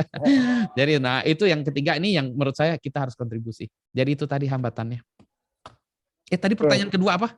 Yang selain hambatan kedua apa tadi? Mas boleh Penghambat. pertanyaannya tadi mengenai yang dari tadi ditanyakan. Kan tadi pertamanya yang paling pertama itu hambatan. Iya, hambatan. Yang keduanya tadi apa? Yang kedua adalah bisa bagaimana jadi cara membentuk arus. arus tadi saya udah gitu ya, kayaknya udah. Ya tadi udah ya, implisit sudah saya. Marilah kita paling gampang ya, paling gampang membuat konten lah. Yang seneng nanam, bercocok tanam. Saya kalau menanam tuh kayak gini. Kalau gini tanamannya mati. Kalau saya kasih pupuk gini hidup. Nah, yang kayak gitu aja ya. Atau guru mengajar, ini kalau saya ngajar pakai papan tulis tuh gini caranya, atau menjahit segala macam ya, menurut saya itu menjadi itu ya akan membentuk konten-konten positif yang membuat kultur bangsa Indonesia ini lebih hebat di dunia di dunia teknologi. Di dunia pemanfaatan teknologi informasi. Ya. Oke, terima kasih jawabannya Pak Budi. Ini pertanyaan dari Dr. Danik Purwandari. Artinya hambatan transformasi digital itu lebih ke pelakunya ya Pak, mau atau enggak gitu kan. Karena balik lagi ketika pelakunya mau untuk bertransformasi dari analog ke digital, tinggal dari stakeholder yang ada menyediakan infrastrukturnya gitu ya. Ya, itu kan Pak Cahyana itu kan tahu susahnya Pak Cahyana ya menyediakan. Ya. Paham saya. Makanya saya ingin menambahkan Pak Budi. Tadi saya tambahkan satu istilah barangkali yang di dalam Colosseum Digital Project adalah yang disebut dengan digital leadership sebetulnya. Jadi ini kepemimpinan digital inilah sebetulnya yang juga harus dibangunkan gitu ya. Jadi banyak CEO karena sebetulnya dengan perkembangan teknologi yang tadi disebutkan Pak Budi menyebutkan emerging technology gitu ya. Itu AI akan everywhere gitu ya. Semua perusahaan akan menjadi perusahaan digital. Karena apa? Karena ada yang disebut dengan digital inside. Bukan hanya Intel inside ya, tetapi digital inside. Jadi selalu ada elemen digitalnya, selalu ada muatan digitalnya. Makanya yang harus dibangun menjadi sebuah fondasi selain digital talent adalah yang disebut dengan digital leadership dan digital capability. Ya, jadi ada content creator yang basisnya digital. Saya ingin memberikan sebuah contoh barangkali. Ini saya menarik sekali dalam 3 hari terakhir gitu ya, menjelang acara kita hari ini. Saya kebetulan nonton video ya yang dibagikan oleh yang namanya dia seorang content creator namanya Andrea Ramadan ya. Bagaimana beliau membuat sebuah video dengan menggunakan drones ya tentang Semeru. Sekian jam sebelum erupsi. Dan tanggal 10 kemarin beliau juga bikin yang namanya video ya yang berisi tentang perjalanan drone-nya dia untuk memotret bagaimana yang namanya puncak Semeru setelah erupsi gitu ya. Ini yang menarik yang beliau sampaikan. Jadi yang pertama adalah dia sharing tentang perangkatnya, drone itu seperti apa, merakit sendiri dengan biaya yang efisien ya, yang terjangkau. Dia membuat sebuah perangkat drone yang memang dirakit oleh sendiri. Terus yang kedua adalah beliau mengucapkan terima kasih. Terima kasih karena apa? Dalam waktu beberapa hari ini follower beliau ataupun subscribernya beliau ya dari semula hanya sekitar 40 ribuan, sekarang 235 ribu. Hanya dalam waktu beberapa hari setelah konten itu ditayangkan. Dan mohon doa katanya supaya cepat menjadi 1 juta. Dan kalau orang sudah bicara 1 juta, barangkali ada yang disebut dengan Monetisasi ya. Nah, itu dia. Iya. Saya kira ini sebuah contoh menarik bagaimana orang di Indonesia itu sangat kreatif gitu ya. Dan bayangkan Indonesia itu punya kurang lebih 321 ethnic group ya, suku ya. Ada 786 yang namanya bahasa ibu ya, dengan segala macam Dialeknya. budaya dan segala macamnya. Kalau kita bicara peradaban, jangan lupa bisa di dalamnya ada unsur budaya juga gitu ya. Jadi kalau kita lihat Indonesia, tolong cara pandang kita bukan melihat Indonesia sebagai ring of fire, sebagai cincin api. Tapi Indonesia itu adalah ring of culture sebetulnya. Ring of beauty. How beautiful is Indonesia kan? Makanya ada wonderful Indonesia. Jadi kita melihat Indonesia dari segi itu, sukunya, bangsanya, keseniannya, tariannya, kemudian mungkin makanannya. Coba lihat kulinernya. Million kuliner ya kalau kita bicara mengenai wisata. Nggak habis-habis. Nah, jadi sebagai contoh juga mungkin saya membuat sebuah aplikasi ya, ini desaku.id. Ini desaku.id itu bagaimana 83.000 desa, 79.000 desa plus kurang lebih sekitar 4.000 kelurahan. Itu bisa diakses di situ, bisa kita jalan-jalan ke desa yang lain dan seterusnya. Saya sekarang sedang mengisi kontennya itu sebanyak-banyaknya ya, dan suatu hari di desa itu nanti akan ada yang namanya content creator di desa. Karena apa? Karena yang harus kita percaya adalah admin dari desa kan. Nah, tim saya tentu bikin sebuah algoritma ya. Algoritma agar supaya kalau kita bicara Indonesia diawali dengan desa, maka agregasi desa adalah kecamatan. Agregasi kecamatan adalah kabupaten ataupun kota. Agregasi dari kota kabupaten menjadi provinsi dan seterusnya begitu ya. Jadi dengan platform itu saya melihat dan bisa setiap saat begitu banyak desa-desa wisata yang sangat bisa kita tampilkan begitu ya. Jadi ring of beauty itu betul-betul kalau kita bicara mengenai bagaimana yang namanya potensi-potensi yang ada di Indonesia. Jadi kalau soal kreativitas, Bud ya, kalau soal kreativitas kita itu resources-nya banyak sekali, gagasan-gagasan banyak. Makanya tadi saya setuju tuh kalimat Budi itu tadi itu bahwa opportunity is around us, betul nggak? Betul. Don't tell anybody gitu kan ya. Betul. Jangan bilang-bilang Google Pak, jangan bilang-bilang Google Pak. Karena Google-nya ketawa begitu Anda bilang begitu, karena Anda Google Indonesia. Jadi cara pandang kita, mari kita ubah ya, bahwa ini Indonesia itu adalah ring of beauty, resources-nya kalau bicara kreativitas sangat luar biasa. Jadi welcome juga Pak Budi udah tahu ya, jalan-jalan ke Batik Kumeli 50 ada decoding itu, decoding space ya. Tahu dong, Naren, tempatnya Naren. Tahu dong. Naren di situ ada tuh. Silakan. Banyak sekali keilmuan yang bisa digali di situ. Ya, Pak. Menarik ini Bapak tadi bilang Indonesia is ring of culture dan sedang menggalakkan konten dari desa gitu ya Pak. Nah, ngomong-ngomong konten, ini kalau saya lihat bahwa platform-platform besar kan dibangun melalui sebuah algoritma gitu ya Pak. Yeah. Dimana kalau kita lihat saat ini, jika kita berkunjung ke platform berbagi video atau berbagi audio, dengan algoritma yang ada, itu justru menyetir kita untuk melihat konten-konten yang memang kita suka aja. Kadang, konten-konten yang kita suka belum tentu konten-konten yang mendidik gitu Pak. Dan karena algoritma ini dikuasai oleh perusahaannya, kita kan nggak bisa ngapa-ngapain ya Pak. Ya udah kita terima-terima aja konten yang kita terima, kadang konten yang dalam tanda kutip tidak begitu mendidik gitu. Sedangkan kreator yang membuat konten-konten yang mendidik seperti tadi Pak Cahyana sampaikan, Pak Budi sampaikan, itu banyak sekali, hanya saja tertutupi karena algoritma yang ada gitu Pak. Nah, mengenai memerdekakan algoritmanya ini Pak, atau kita bisakah berdamai dengan algoritmanya? Dari pandangan Bapak-bapak nih gimana nih Pak? Mungkin dari Pak Budi dulu nih Pak. Code is slow, Bud. Code is slow ya. Nah, pertanyaannya adalah gini. Nah, ini baru aja saya membahas buku yang namanya Surveillance Capitalism. Jadi ini sangat disayangkan, ini bukunya bagus dari Profesor Zuboff. Dia mengatakan begini, ini negara di dunia ini sekarang dikuasai oleh satu atau dua perusahaan, yaitu Google dan Facebook. Dengan ini dia sangat vulgar sekali, dia mengatakan secara belak-belakan gitu. Betul bahwa kenapa demikian? Karena mereka sudah paham bahwa mereka punya customer-nya itu advertiser.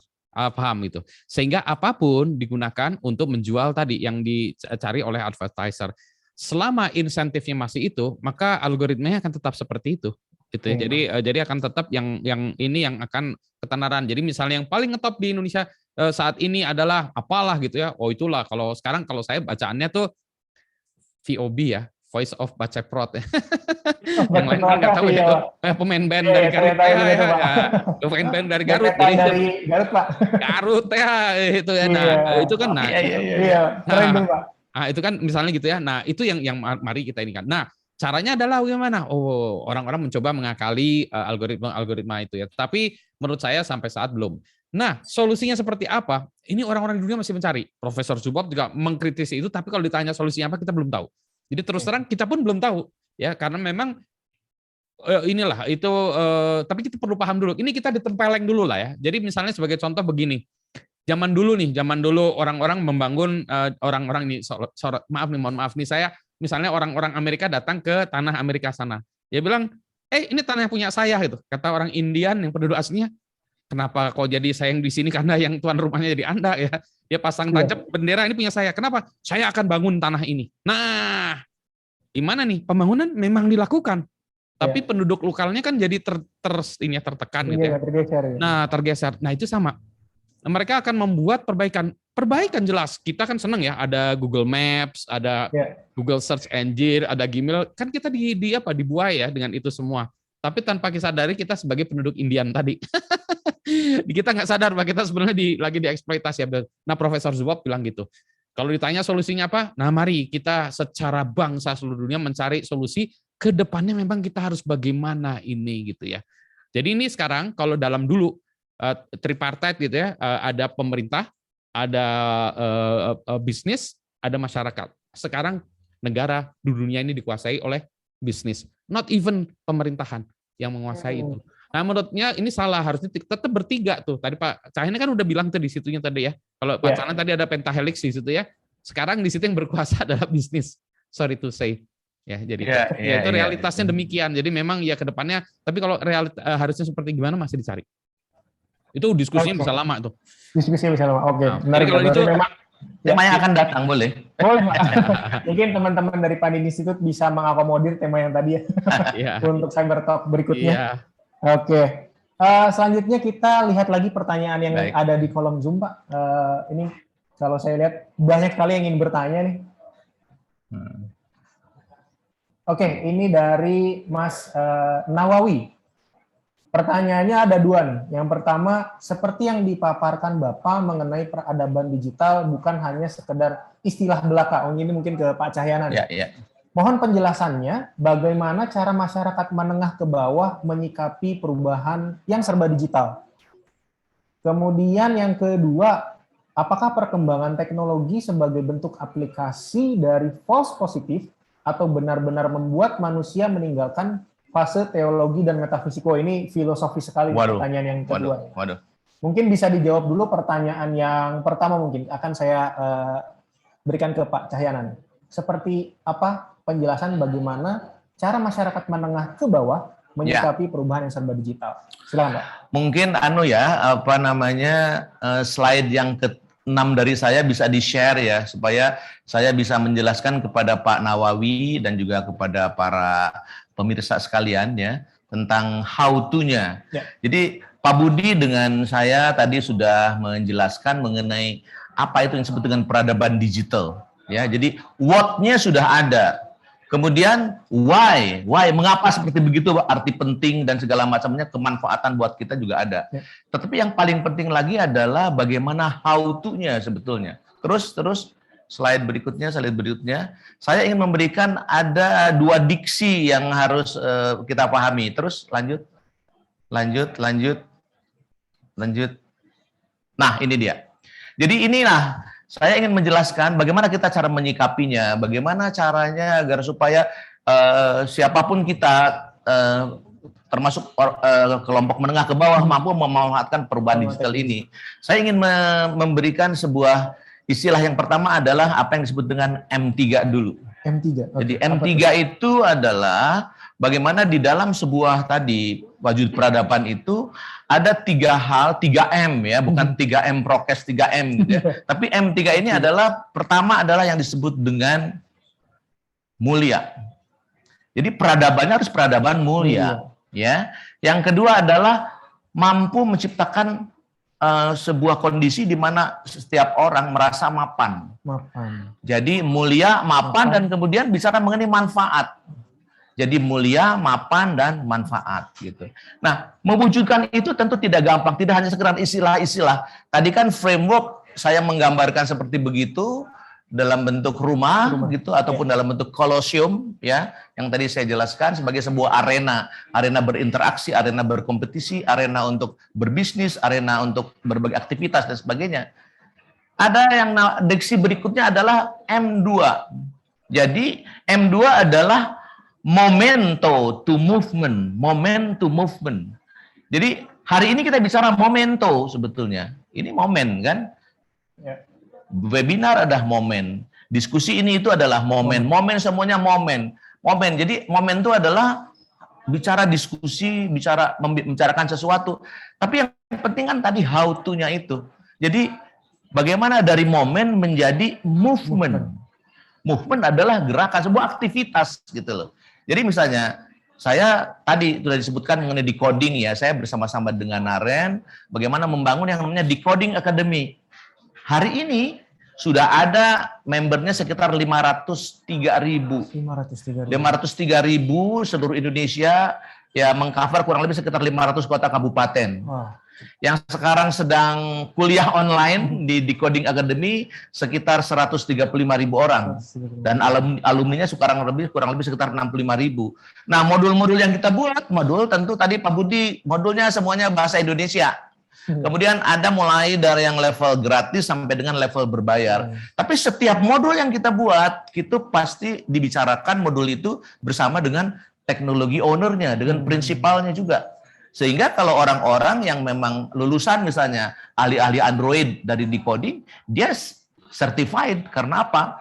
Karena Google juga meng-assign kita sebagai authorized partner untuk online training dalam konteks menciptakan yang namanya Google. Ada IBM, ada Samsung, ya, ada AWS dan seterusnya. Jadi kita berpartner sehingga teknologi tadi kita bumikan menjadi modul-modul pengajaran agar supaya orang-orang kita memiliki keahlian dalam bidang digital. Dan baru 2-3 bulan yang lalu kami juga menyediakan beasiswa untuk 100.000 orang ya, untuk cloud engineer, untuk back-end engineer gitu ya. Itu kita siapkan kepada mereka. Jadi saya melihat bagaimana profilnya dari berbagai tempat, ada yang namanya sopir Gojek, ada ibu rumah tangga, ada orang yang disabilitas dan segala macam, bisa mengikuti training-training itu karena memang training itu bisa diakses setiap saat gitu ya. Nah, jadi inilah salah satu contoh dari momen menjadi movement. Momen movement. Jadi saya ingin mengajak tentu siapapun di antara kita, termasuk kelompok yang pentahelix di sini plus yang namanya netizen crowd ini, untuk tadi movement. Jadi dengan cara movement ini, dengan cara pergerakan seperti inilah segala sesuatu yang akan kita bangun ini menjadi sesuatu yang milik kita bersama. Jadi terciptalah yang namanya sense of belonging terhadap peradaban digital yang ada di Indonesia begitu. Oke. Moment to movement ya, M2 tadi ya Pak? M2. Oke, di mana M2, M3. M2, M3 ya. Di mana peradaban digital juga harapannya bisa memuliakan, membuat yang berada di dalam peradabannya menjadi mapan dan tentu menghasilkan manfaat atau memberikan manfaat. Oke. Pertanyaan berikutnya tadi ada lagi tuh, selain mengenai, sorry Mas, boleh dimunculkan lagi pertanyaannya, cukup panjang. Nah, ini pertanyaan kedua cukup filosofis ini, apakah perkembangan teknologi sebagai bentuk aplikasi dari fase positif atau benar-benar membuat manusia meninggalkan fase teologi dan metafisik? Pak Budi bisa mengelaborasi mungkin Pak pertanyaan ini Pak? Yes. Meskipun saya lagi nggak ngerti maksudnya fase teologi dan metafisik itu apa gitu ya, saya nggak ngerti maksudnya apa gitu ya. Tapi yang untuk saya ini kan ya, yang saya tangkap aja ya, bahwa sebetulnya menurut saya teknologi itu sama seperti yang sudah-sudahnya. Kalau dulu teknologi itu mungkin mobil ya, combustion engine. Dulu nggak ada mobil, semua orang harus jalan segala macam. Ditemukannya motor atau motor bakar ya, mesin gitu ya. sehingga orang bisa membuat mobil ya dulu, awalnya mobil ya, motor bakar, sehingga perdagangan ini sehingga berubah, kebudayaan berubah. Orang bisa yang dulunya barang jauh susah, sekarang barang bisa dibeli karena ada kendaraan, bisa diinikan segala macam, maka berubahlah gitu. Apakah kemudian aspek-aspek lainnya berubah? Enggak, menurut saya tetap orang butuh agama, butuh ketuhanan ya, tetap butuh gitu ya, yang lain-lainnya tetap sama. Ya ini masalahnya teknologi, kalau dulu motor bakar gitu ya, kalau sekarang digital gitu ya. Mungkin setelah itu nanti dunia lagi keduanya quantum computing akan menciptakan sesuatu yang baru lagi, mungkin ya, tapi menurut saya enggak sih, ini hanya kebetulan aja. Kebetulan aja sekarang kita hidup di yang lagi teknologinya yang ini adalah teknologi digital. Kalau zaman dulu, zamannya Ford gitu ya, itu combustion engine, makanya muncullah Ford segala macam, kaya raya, industri itu maju gara-gara itu tadi combustion engine. Kalau sekarang digital. Itu ya, combustion engine. Oke. Tapi nanti kalau ada quantum computing mungkin lebih edan lagi, saya nggak tahu ya gitu. Iya Pak. Saya tambahkan barangkali ya. Oke, jadi gini. Tadi saya menyebutkan apapun perkembangan teknologi itu tetap harus human centered. Jadi fokusnya adalah manusia. Jadi manusia itu kan adalah sesuatu yang utuh gitu ya. Manusia bukan hanya raganya, ada jiwanya juga. Jadi yang disebut dengan tadi human centered adalah dia juga menghargai eksistensi dari apa yang disebut dengan kadar spiritualnya yang ada di dalam dirinya, kadar emosionalnya juga ada di sana. Jadi tidak meninggalkan fase transcendennya, tidak meninggalkan fase emosional dia sebagai seorang manusia. Dia tetap utuh manusia. Karena apa? Karena yang namanya kecerdasan buatan, walaupun itu dari kecerdasan, tidak akan bisa menciptakan sampai namanya kecerdasan manusia yang memang di-create, diciptakan oleh yang maha sempurna begitu. Sementara yang namanya kecerdasan buatan kan sebetulnya buatan manusia gitu ya. Jadi tentu sangat tidak apple to apple membandingkan hasil karya dari yang maha pencipta dengan yang namanya hasil karya manusia. Jadi tetap elemen-elemen sebagai manusia dengan kadar spiritualisme yang ada di dalamnya, ada yang namanya kemampuan transcendence yang bersangkutan tetap ada dan tetap eksis kehadiran teknologi apapun gitu. Jadi harus seperti itu pola pikir yang harus kita bangun gitu. Oke. Menarik mungkin kenapa Pak Nawawi bisa bertanya seperti itu gitu ya Pak, karena sekarang ini kita lagi ditawarkan sebuah fenomena baru yaitu metaverse Pak. Dimana kalau saya baca sekilas gitu ya tentang metaverse, dimana kita seperti punya dunia digital sendiri yang terpisah dari dunia yang ada sekarang gitu ya, karena dunia yang ada sekarang kan memiliki border gitu ya Pak. Sedangkan di metaverse yang ditawarkan adalah dunia yang borderless. Dan kita bisa punya pekerjaan lain di dalam metaverse itu tadi, Pak. Makanya mungkin tadi yang pertanyaan Pak Nawawi, apakah jangan sampai kita jadi meninggalkan fase realnya gitu ya, fase manusia ketemu manusianya gitu. Karena di metaverse tadi udah mulai borderless nih, Pak. Gitu. Tapi Mas, ini kalau saya ini ya boleh ini counter sedikit ya, sebagai contoh nih. Sekarang ini kebetulan saya ya, yang karena work from home, maka saya ini mungkin sekitar 8 jam di depan komputer online, Di luar itu kegiatan saya ada yang lain-lain, tetapi kegiatan fisik saya yang di luar itu kalau dibandingkan dengan komputer, banyak di komputer. Jadi kalau ditanya, kehidupan saya itu sebenarnya apa? Lah inilah kayak gini kehidupan komputer. Jadi kehidupan kita itu sebenarnya yang ini yang kita sebut kehidupan kita kan ya, betulnya kan ya. Nah ini apakah cuma bedanya ada lagi nih, kalau sekarang kan kita pakai Zoom ini, kalau itu mungkin pakai video segala macam gitu. Tapi menurut saya itu tidak esensial lah ya. Itu menurut saya itu leap-nya itu mungkin 2-3 kali tapi tidak 10-100 faktor lebih hebat gitu ya. Untuk aplikasi yang ini ya, nanti yang lain-lainnya bisa itu. Jadi menurut saya toh dengan kayak gini pun seperti kata Pak Cahyana, ini kalau kita masih human centric, kita kan masih human ya. Dulu yang ini gini-gini itu bagi saya susah. Saya lebih senang ngobrol dengan Pak Cahyana langsung gitu, karena saya bisa langsung kelihatan Pak Cahyananya marah, senang atau sedih atau apa langsung kelihatan. Kalau gini saya nggak tahu nih Pak Cahyana jauh gitu kan ya, kayak bahasanya nggak kelihatan. Dan saya juga nggak tahu nih peserta yang lain ini pada tidur atau apa, partisipan yang lain kan ya, kita nggak tahu gitu. Nah masih ada limitasi yang itu tuh menurut saya. Tapi kalau kita fokusnya tadi seperti kata Pak Cahyana, human aspect, yang bangsanya kayak Zoom, metaverse segala macam, menurut saya itu ya itu hanya it's just a teknologi. Gitu ya. Oke, terima kasih tambahannya Pak. Mungkin kita beranjak ke penanya berikutnya. Mas Operator, ada pertanyaan lagi? Oke, ini dari Pak Andi Budimansyah nih. Pertanyaannya adalah bagaimana AI yang dikembangkan dalam industri militer dan menjadi senjata pertahanan sekaligus dapat menjadi alat pembunuh yang efektif? Apakah masih sejalan dengan framework khususnya Digitopia? Kemudian bagaimana badan atau lembaga apa di dunia, jadi badan atau lembaga apa di dunia yang dapat membatasi pengembangan AI sebagai mesin pembunuh yang efektif? Wah, ini berkaca tadi dari framework yang Bapak sampaikan, mungkin ini pertanyaan ke Bapak nih. Ya. Terima kasih Pak Abe. Pak Budi bilang kita tidak tahu ya Pak Abe sedang sambil duduk atau sedang di jalan, atau sambil sedang nyetir dan segala macam.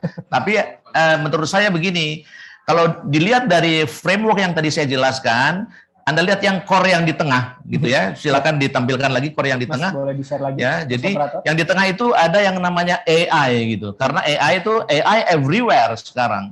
Jadi data sudah ada di mana-mana dengan proses machine learning, kemudian bagaimana AI terimplementasikan gitu ya. Nah, sekarang bagaimana nih di dalam industri militer? Karena kan banyak AI itu kemudian bisa menjadi alat membunuh. Bagaimana yang namanya drone? Drone itu bisa menyerang berbagai tempat gitu ya, tanpa mengorbankan si pilotnya, manusianya, karena apa ini kan jarak jauh. Betul. Jadi dengan kemampuan seperti begitu, nah jadi kembali di sini saya bilang itu kan paling bawah itu ada yang namanya digital leadership, kemudian ada yang disebut dengan tadi social imperatif.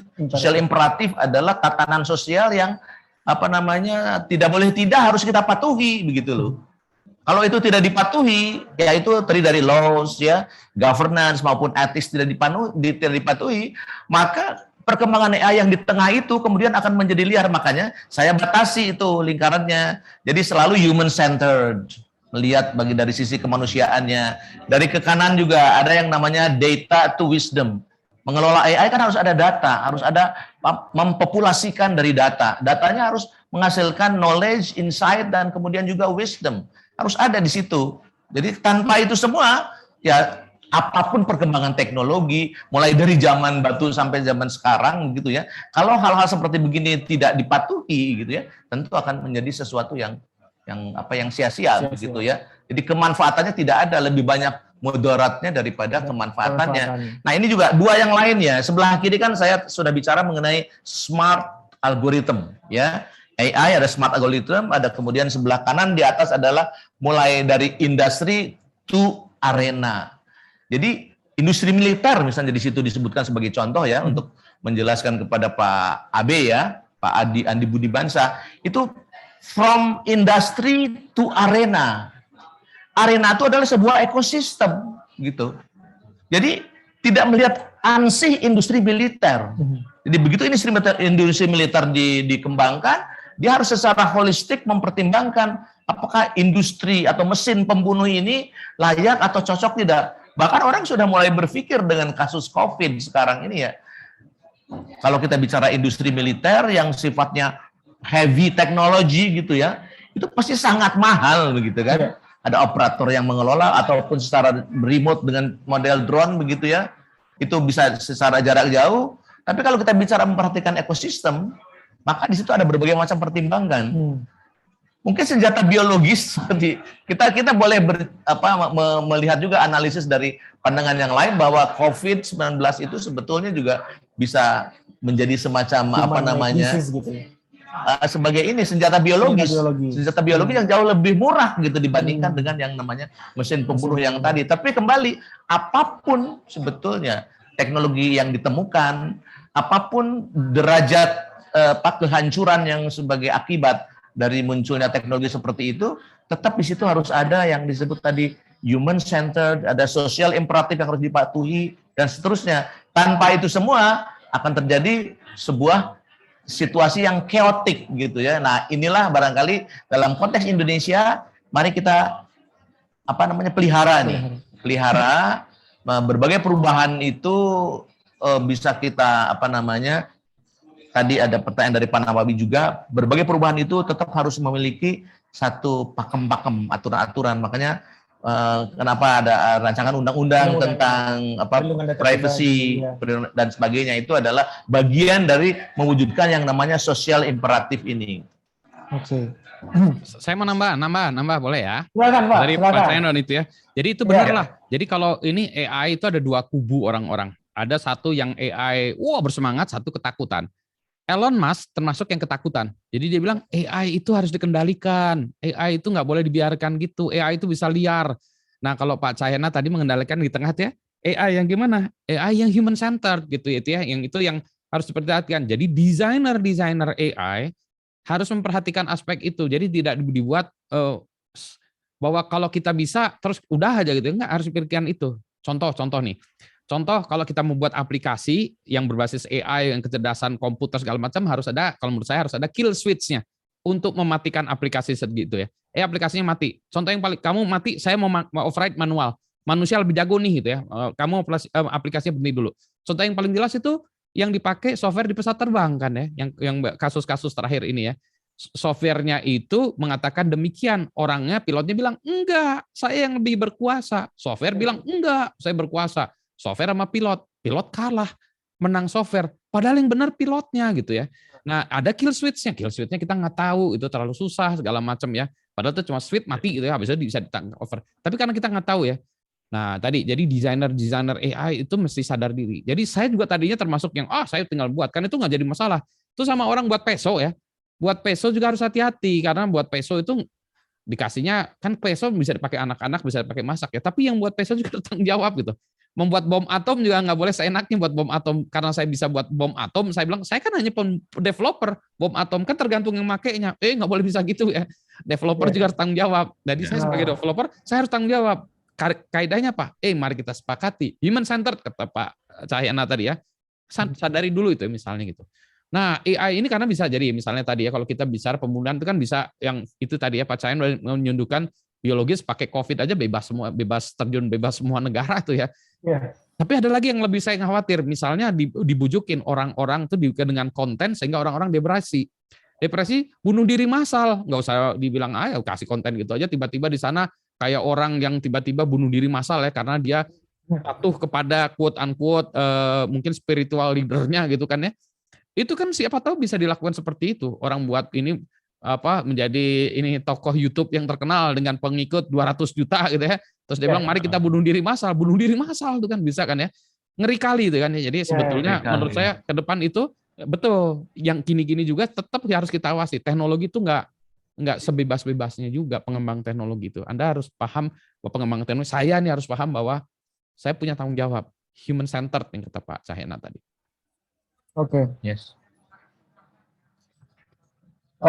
Mengenai tadi yang dijelaskan oleh Bapak-Bapak gitu ya, ada satu fakta yang menyentil nih Pak untuk orang-orang Indonesia mungkin ya, di mana ada riset dari Microsoft yang berjudul Digital Civility Index atau DCI, di mana Indonesia termasuk yang dinilai di dalamnya.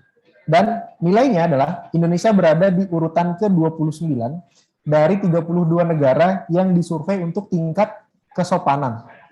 Jadi Indonesia itu secara kesopanan di dunia digital itu nomor 29 dari 32 nih Pak. Padahal dulu negara kita dijuluki negara yang paling ramah. Nah menurut Bapak-Bapak nih, apa penyebab terjadinya perubahan ini Pak? Mengapa saat ini ketika kita mulai memasuki peradaban digital, masyarakat kita berubah menjadi, mohon maaf nih, jadi lebih buruk Pak? Itu pandangan Bapak dan menurut Bapak gimana nih? Bagaimana kita bisa meng-counter itu Pak gitu? Ya saya itu ya, nah benarlah sedih nih ya, sedihnya tuh karena perkembangan teknologi digital menurut saya yang berperan itu bukan orang-orang teknis seperti saya dengan Pak Cahyana. Pak Cahyana bukan hanya teknis, Pak Cahyana juga tahu ilmu hukum ya, tapi ada satu lagi ilmu sosial. Sebetulnya yang paling berpengaruh di sini adalah ilmu sosial. Teknologi informasi ini mengedrive perubahan sosial. Jadi teman-teman ilmu sosial lah yang harus memberitahukan kami, Pak Budi itu nggak boleh diginiin, karena menurut ilmu sosial ini direkayasa secara ilmu sosial. Teknologi itu nanti hanya melakukan implementasi dari situ. Karena kita nggak ngerti cara ilmu sosial itu harusnya gimana gitu ya. Nah betul, itu kayak, sebenarnya ini kayak kita itu kayak ngasih anak-anak ya, sepeda motor, anak-anak SD, kita kasih sepeda motor di jalan raya yang ada truk sama bus. Orang gila apa gitu ya. Nah itu yang kita lakukan sekarang. Orang Indonesia ini rada gila gitu. Anak-anak SD ditaruh gitu ya. Kalau kita tahu kan kita nggak akan mungkin, waduh gila itu truk sama ini Anak-anak SD kalau mau ini ya belajar sepeda-pedaan dulu ya, kita berikan itu. Nah, teknologi digital ini menurut saya teknologi yang liar, atau kalau Sunda liar. Jadi ini menurut saya ini jadi itu kayak tadi, kayak naik motor. Saya pernah ngelihat ya, ada satu video, ada orang yang belum biasa naik motor ya, dikasih motor. Dia belum pernah naik motor, dia udah biasa naik sepeda, kasih motor, dia ngegas. Nah, ngegas motor kan remnya di mana? Di kaki kanan kan ya? Iya, Kakinya kan dia karena ngegas itu motornya kenceng. Kaki kanannya ini ke bawah kan menapak, nggak bisa ngerem. Tangan kanannya rem satu lagi di tangan kanan. Dia nggak bisa, makin ngegas saja. Jadi motornya tuh gini, ngeng gitu, nabrak. Kenapa? Begitu dia pikir orang naik sepeda kasih motor langsung bisa. Ya enggak juga. Sama kalau saya nggak pernah pakai Lamborghini dikasih Lamborghini, pasti nabrak lah saya. Begitu digas kali-kali, jos gitu ya. Biasanya mobilnya lambat, teng ini jos gitu ya. Nah itu lagi. Nah menurut saya betul bahwa teknologi digital ini, media sosial ini, namanya juga media sosial.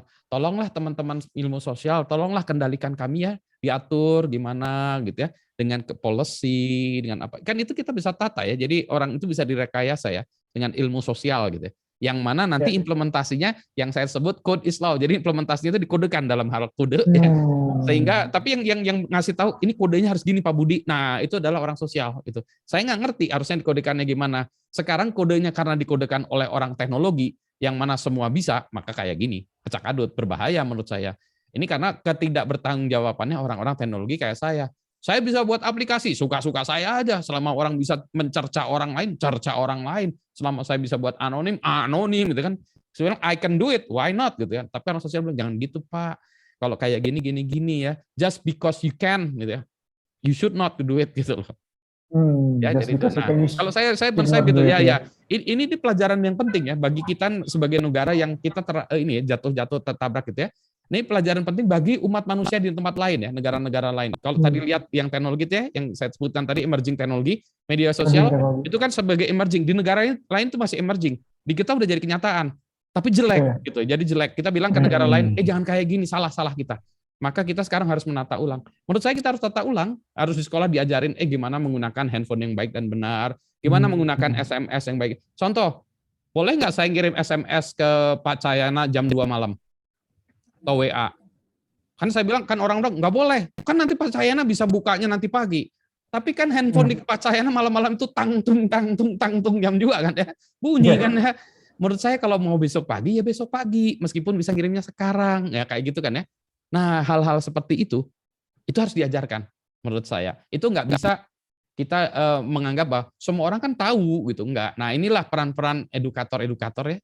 Untuk mengajarkan netiquette salah satunya. Sehingga orang Indonesia kembali bisa menjadi sopan santun. Mau SMS atau WA, Assalamualaikum atau punten, gimana Pak? Kabarnya mohon maaf Pak, saya Budi Raharjo, mahasiswa Bapak, bisa nggak saya bertemu dengan Bapak? Jangan, Pak Cahyana, saya mau ketemuan, besok bisa nggak?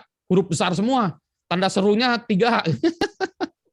Itu menurut saya tuh Pak Cahyana bilang tidak, tanda serunya 10 pasti itu kan ya. Nah, yang kayak gitu saya sepakat. Ya, ini problem, menurut saya problem besar bagi Indonesia. Ini sepakat saya itu problem. Tapi saya karena saya bukan orang sosial ya, saya ngajak tolong dong orang sosial ajarin kami. Saya nggak bisa sok tahu nih. Saya nggak punya ilmunya gitu. Tapi kalau menerapkan itu dalam kode bisa saya. Tapi kalau ini harusnya kayak gimana nggak gitu. Saya nggak ngerti. Jadi mohonlah teman-teman ilmu sosial. A call for social experts. Call for social expert-nya. Bantu kita buat koridornya gitu ya Pak ya. Ya betul. Gitu. Kalau menurut saya ya, yang ilmunya sangat segini tuh ilmu sosialnya. Pak Cahyana ada tambahan? Betul. Jadi inilah arti penting dari pilar yang sebelah kanan yang namanya kolaborasi. Kolaborasi dari pentahelix kan. Ada yang namanya academician, ada edukator di situ kan. Yang sebelah kanan itu kan, kolaborasi di situ ya. Jadi netizen crowd termasuk di dalamnya tentu harus ada di situ ya. Jadi kalau saya ingin menyitir ya, jadi almarhum Pak Mohtar Kusuma Atmaja itu pernah mengajarkan saya karena saya dulu ngambil konsultasi bimbingan termasuk kepada beliau ya waktu itu. Jadi ada istilah yang selalu beliau sampaikan, law as a tool for social engineering. Ya. Jadi tadi menciptakan kembali para netizen Indonesia yang ramah dan segala macam, itu kan sebenarnya ada proses social engineering. Jadi Kang Budi tadi ada ilmu sosial kan, ini proses social engineering. Nah, apa bentuknya? Wujudnya adalah aturan main, ya. Law as a tool for social engineering. Nah, karena Pak Budi 2 hari yang lalu bicara code is a law, begitu ya. Bagaimana mengkodekan hukum dan menghukumkan kode, begitu ya. Istilah Pak Budi itu bagus sekali seperti begitu. Jadi harus ada kolaborasi nih. Bagaimana aturan-aturan hukum ini bisa dibuat dalam bentuk algoritma juga gitu loh. Bentuk aturan main. Jadi kolaborasi kembali. Jadi pilar kolaborasi ini sangat penting gitu ya. Untuk menjelaskan bahwa law as a tool for social engineering di dalam sebuah bangunan digitopia ini dia harus kolaborasi para coder, Pak Budi bekerja sama dengan ahli hukum, aturan main begitu ya, agar supaya terbentuk sebuah kondisi sosial di mana para netizen Indonesia menjadi ramah kembali, menjadi familiar, tata keramanya dipakai, local wisdomnya muncul dan segala macam, dikodekan saja, bikin aja algoritmenya. Mungkin kembali ini menarik. Next Jadi, theme ya. Tema berikutnya ya Pak untuk Pandi Institute ini menarik juga nih. Law as a tool for social engineering. Wow. Oke, mungkin satu pertanyaan lagi nih sebelum kita sampai kepada kesimpulan dari kegiatan kita Pak hari ini. Ada pertanyaan dari Mbak Karina.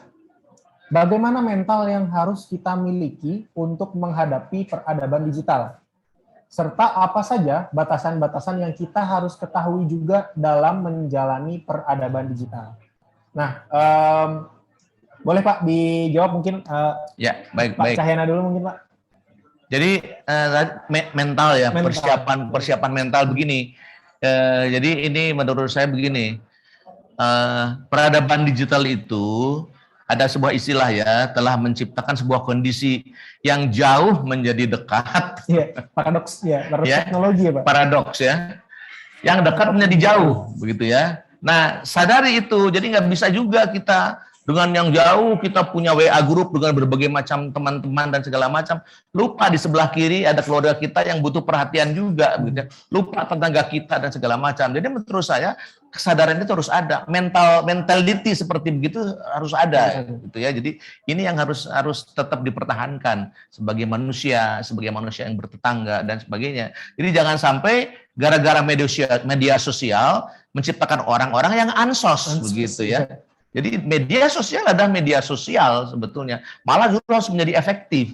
Jadi ada yang disebut dengan digital experience ya, DGX. Digital experience itu adalah bagaimana pengalaman memanfaatkan digital ini itu harus memberikan sebuah dampak positif gitu ya. Karena apa?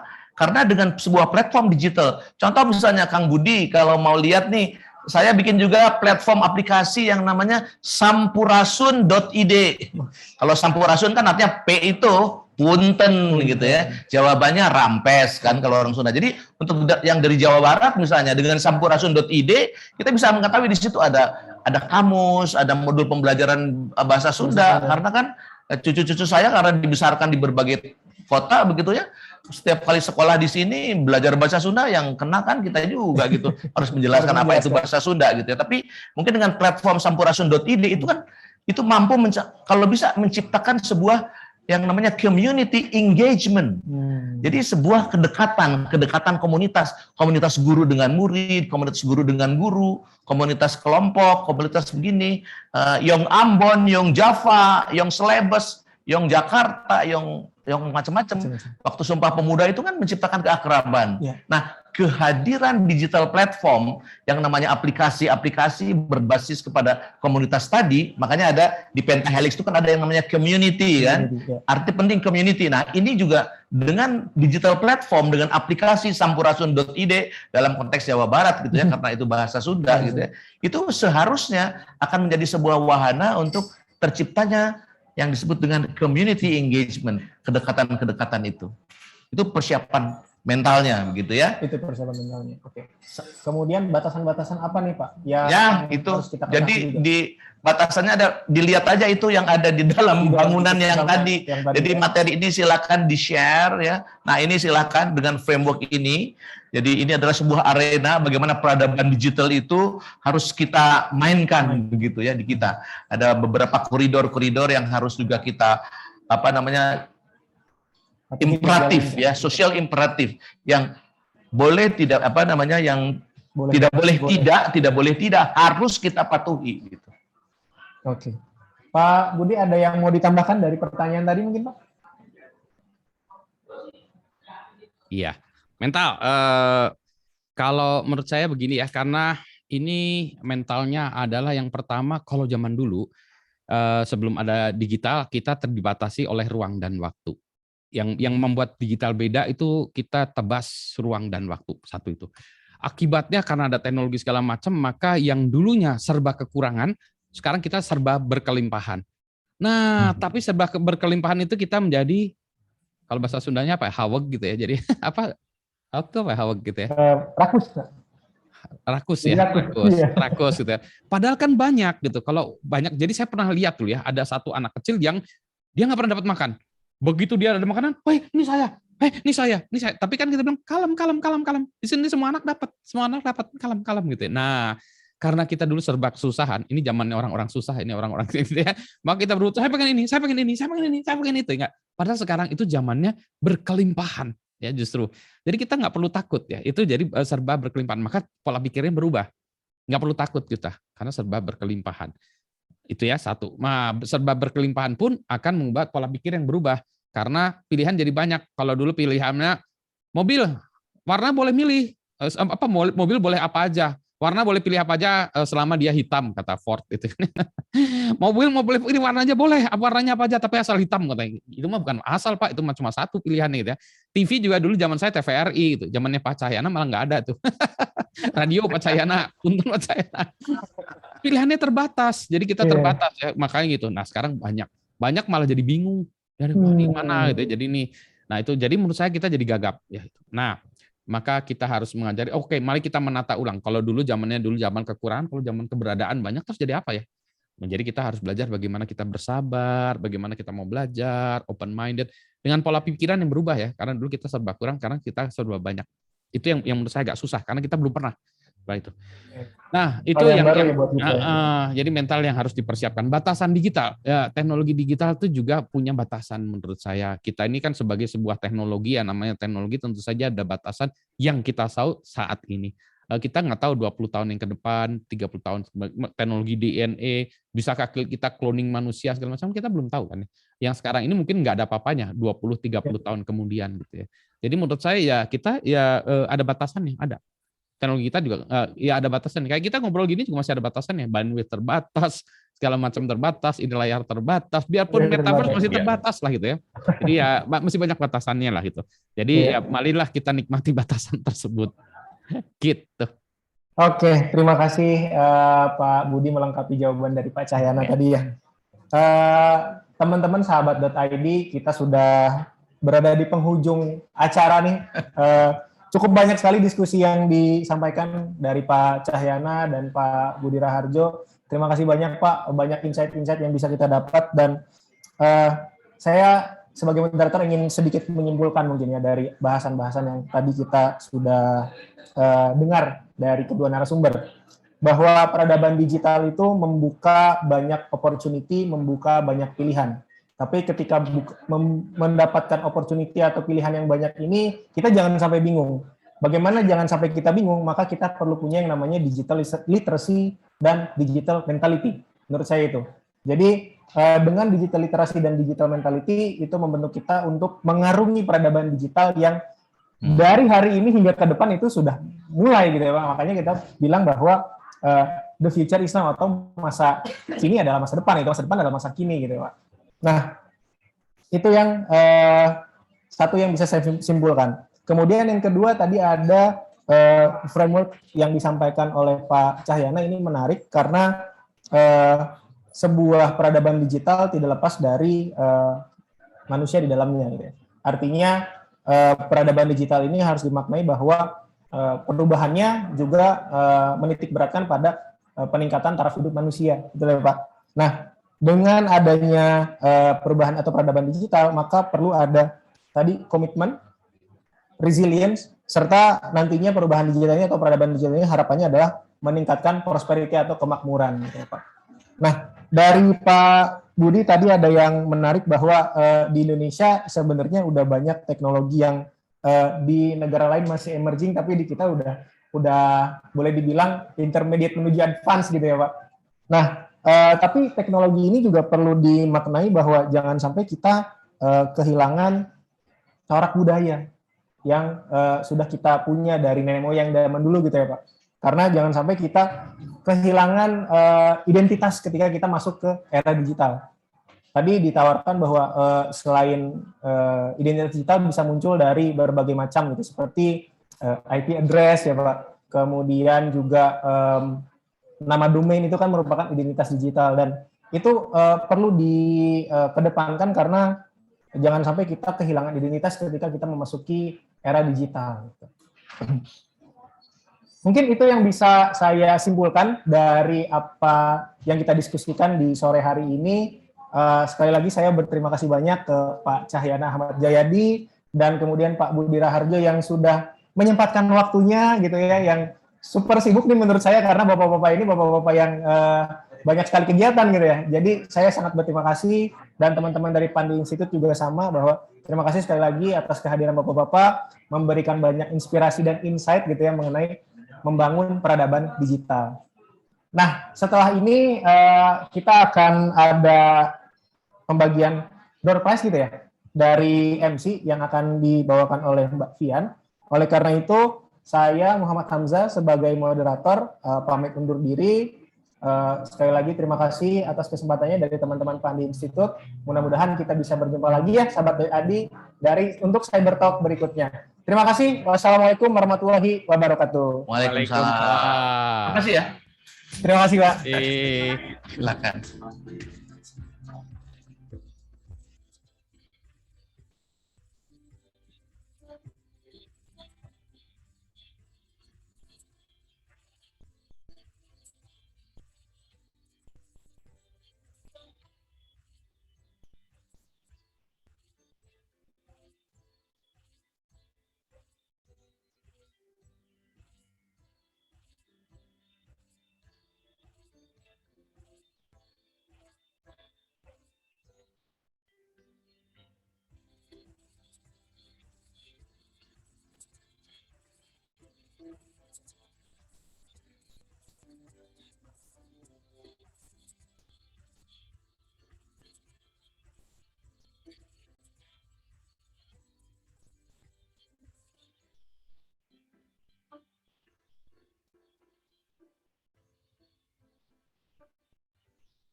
Oke, terima kasih. Terima kasih untuk narasumber kita dan moderator kita tentunya. Dan udah nggak kerasa nih, kita sudah berada di penghujung acara di Cybertalk di akhir tahun 2021 ini. Nah, sebelum ke sesi pembagian hadiah, saya mau tanya-tanya sedikit nih ke moderator kita, yaitu Mas Hamzah. Iya, gimana Mas Fian? Nah, ini kan tadi udah sempat jadi moderator nih, baru pertama kali ya Mas? Iya, untuk Cybertalk ini pertama kali nih perdana nih jadi moderator. Gimana nih perasaannya Mas? Luar biasa nervous sebenarnya. Apalagi dengan narasumber yang keren-keren dan punya jam terbang tinggi lah, secara pengalaman jauh di atas saya. Bahkan kalau tadi Pak Cahyana bilang, saya ini cucunya malah gitu ya, kalau dari umur gitu, dari usia. Oke, nah mungkin bisa kasih sedikit saran atau kesan-pesan nih buat teman-teman nih. Kenapa sih mereka harus ikutan Cybertalk atau mereka harus ikutan selalu pantau di institut nih, Mas? Oke. Cybertalk ini kegiatan yang menarik ya untuk teman-teman bisa pantau dan ikuti, karena satu tadi untuk membentuk sebuah peradaban digital tentu masyarakat di dalamnya perlu ada peningkatan literasi digital. Nah, Cybertalk yang digagas oleh Pandi Institute ini merupakan wadah untuk kita semua meningkatkan literasi digital untuk mengarungi peradaban digital. Kira-kira itu sih dari Eko. Keren banget ya. Berarti kita intinya harus terus ngadain Cybertalk nih, Mas. Setuju banget. Nah, supaya kaum milenial di sana bukan cuma konten-konten yang kurang berpendidikan gitu ya. Yeah. Jadi supaya konten-konten yang berpendidikan seperti ini bisa terangkat gitu ya, Mas. Betul. Oke. Nah, itu tadi sedikit pendapat dari Mas Hamzah mengenai kenapa sih kalian sahabat Pandi harus ikutan Cybertalk. Nah, selanjutnya kita akan masuk ke sesi pembacaan hadiah nih. Karena tadi sebenarnya banyak banget nih pertanyaan. Ada sekitar hampir 50 kali ya pertanyaannya nih. Cuma karena waktunya. Mohon maaf karena waktu juga, jadi kita hanya membacakan beberapa pertanyaan. Mohon maaf juga buat sahabat Pandi nih yang udah ngajuin pertanyaan. Kita tidak bisa membacakan semuanya. Dan mungkin tadi dari Pak Budi Rajo juga udah kejawab nih beberapa pertanyaan di kolom Q&A, Mas. Oke. Gitu. Jadi ini tadi beberapa pertanyaan yang dibacakan oleh moderator dan dijawab oleh narasumber kita. Untuk pertanyaan yang dibacakan yaitu dari Mbak Aurel Isaura, lalu Dr. Danik Purwandari, Bapak Nawawi, dan Ibu Karina. Nah, untuk nama-nama tersebut nantinya akan mendapatkan voucher e-wallet dari Pandi Institute seperti itu. Nah, keren. nantinya bakalan untuk selanjutnya akan diproses oleh panitia ya, Mas, kayak gitu. Selamat sekali lagi untuk penanya-penanya yang tadi mendapatkan hadiah ya. Nah, oke. Terima kasih buat sahabat Pandi yang sudah hadir di acara Cybertalk pada sore hari ini. Tentunya banyak sekali manfaat yang kita dapatkan pada sore hari ini, mulai dari ilmu yang bermanfaat dan juga kita bisa tahu nih teknologi ke depan yang bakalan muncul apa aja dan juga perkembangan masa depan seperti apa. Betul. Nah, jangan lupa untuk info seputar teknologi kalian bisa pantau di Instagram @pandinstitute dan juga nantinya video ini akan diupload di YouTube Pandi Institute seperti itu.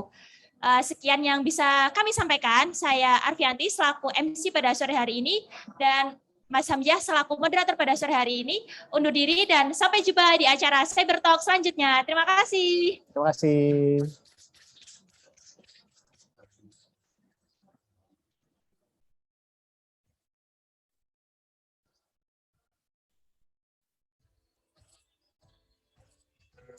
Alhamdulillah.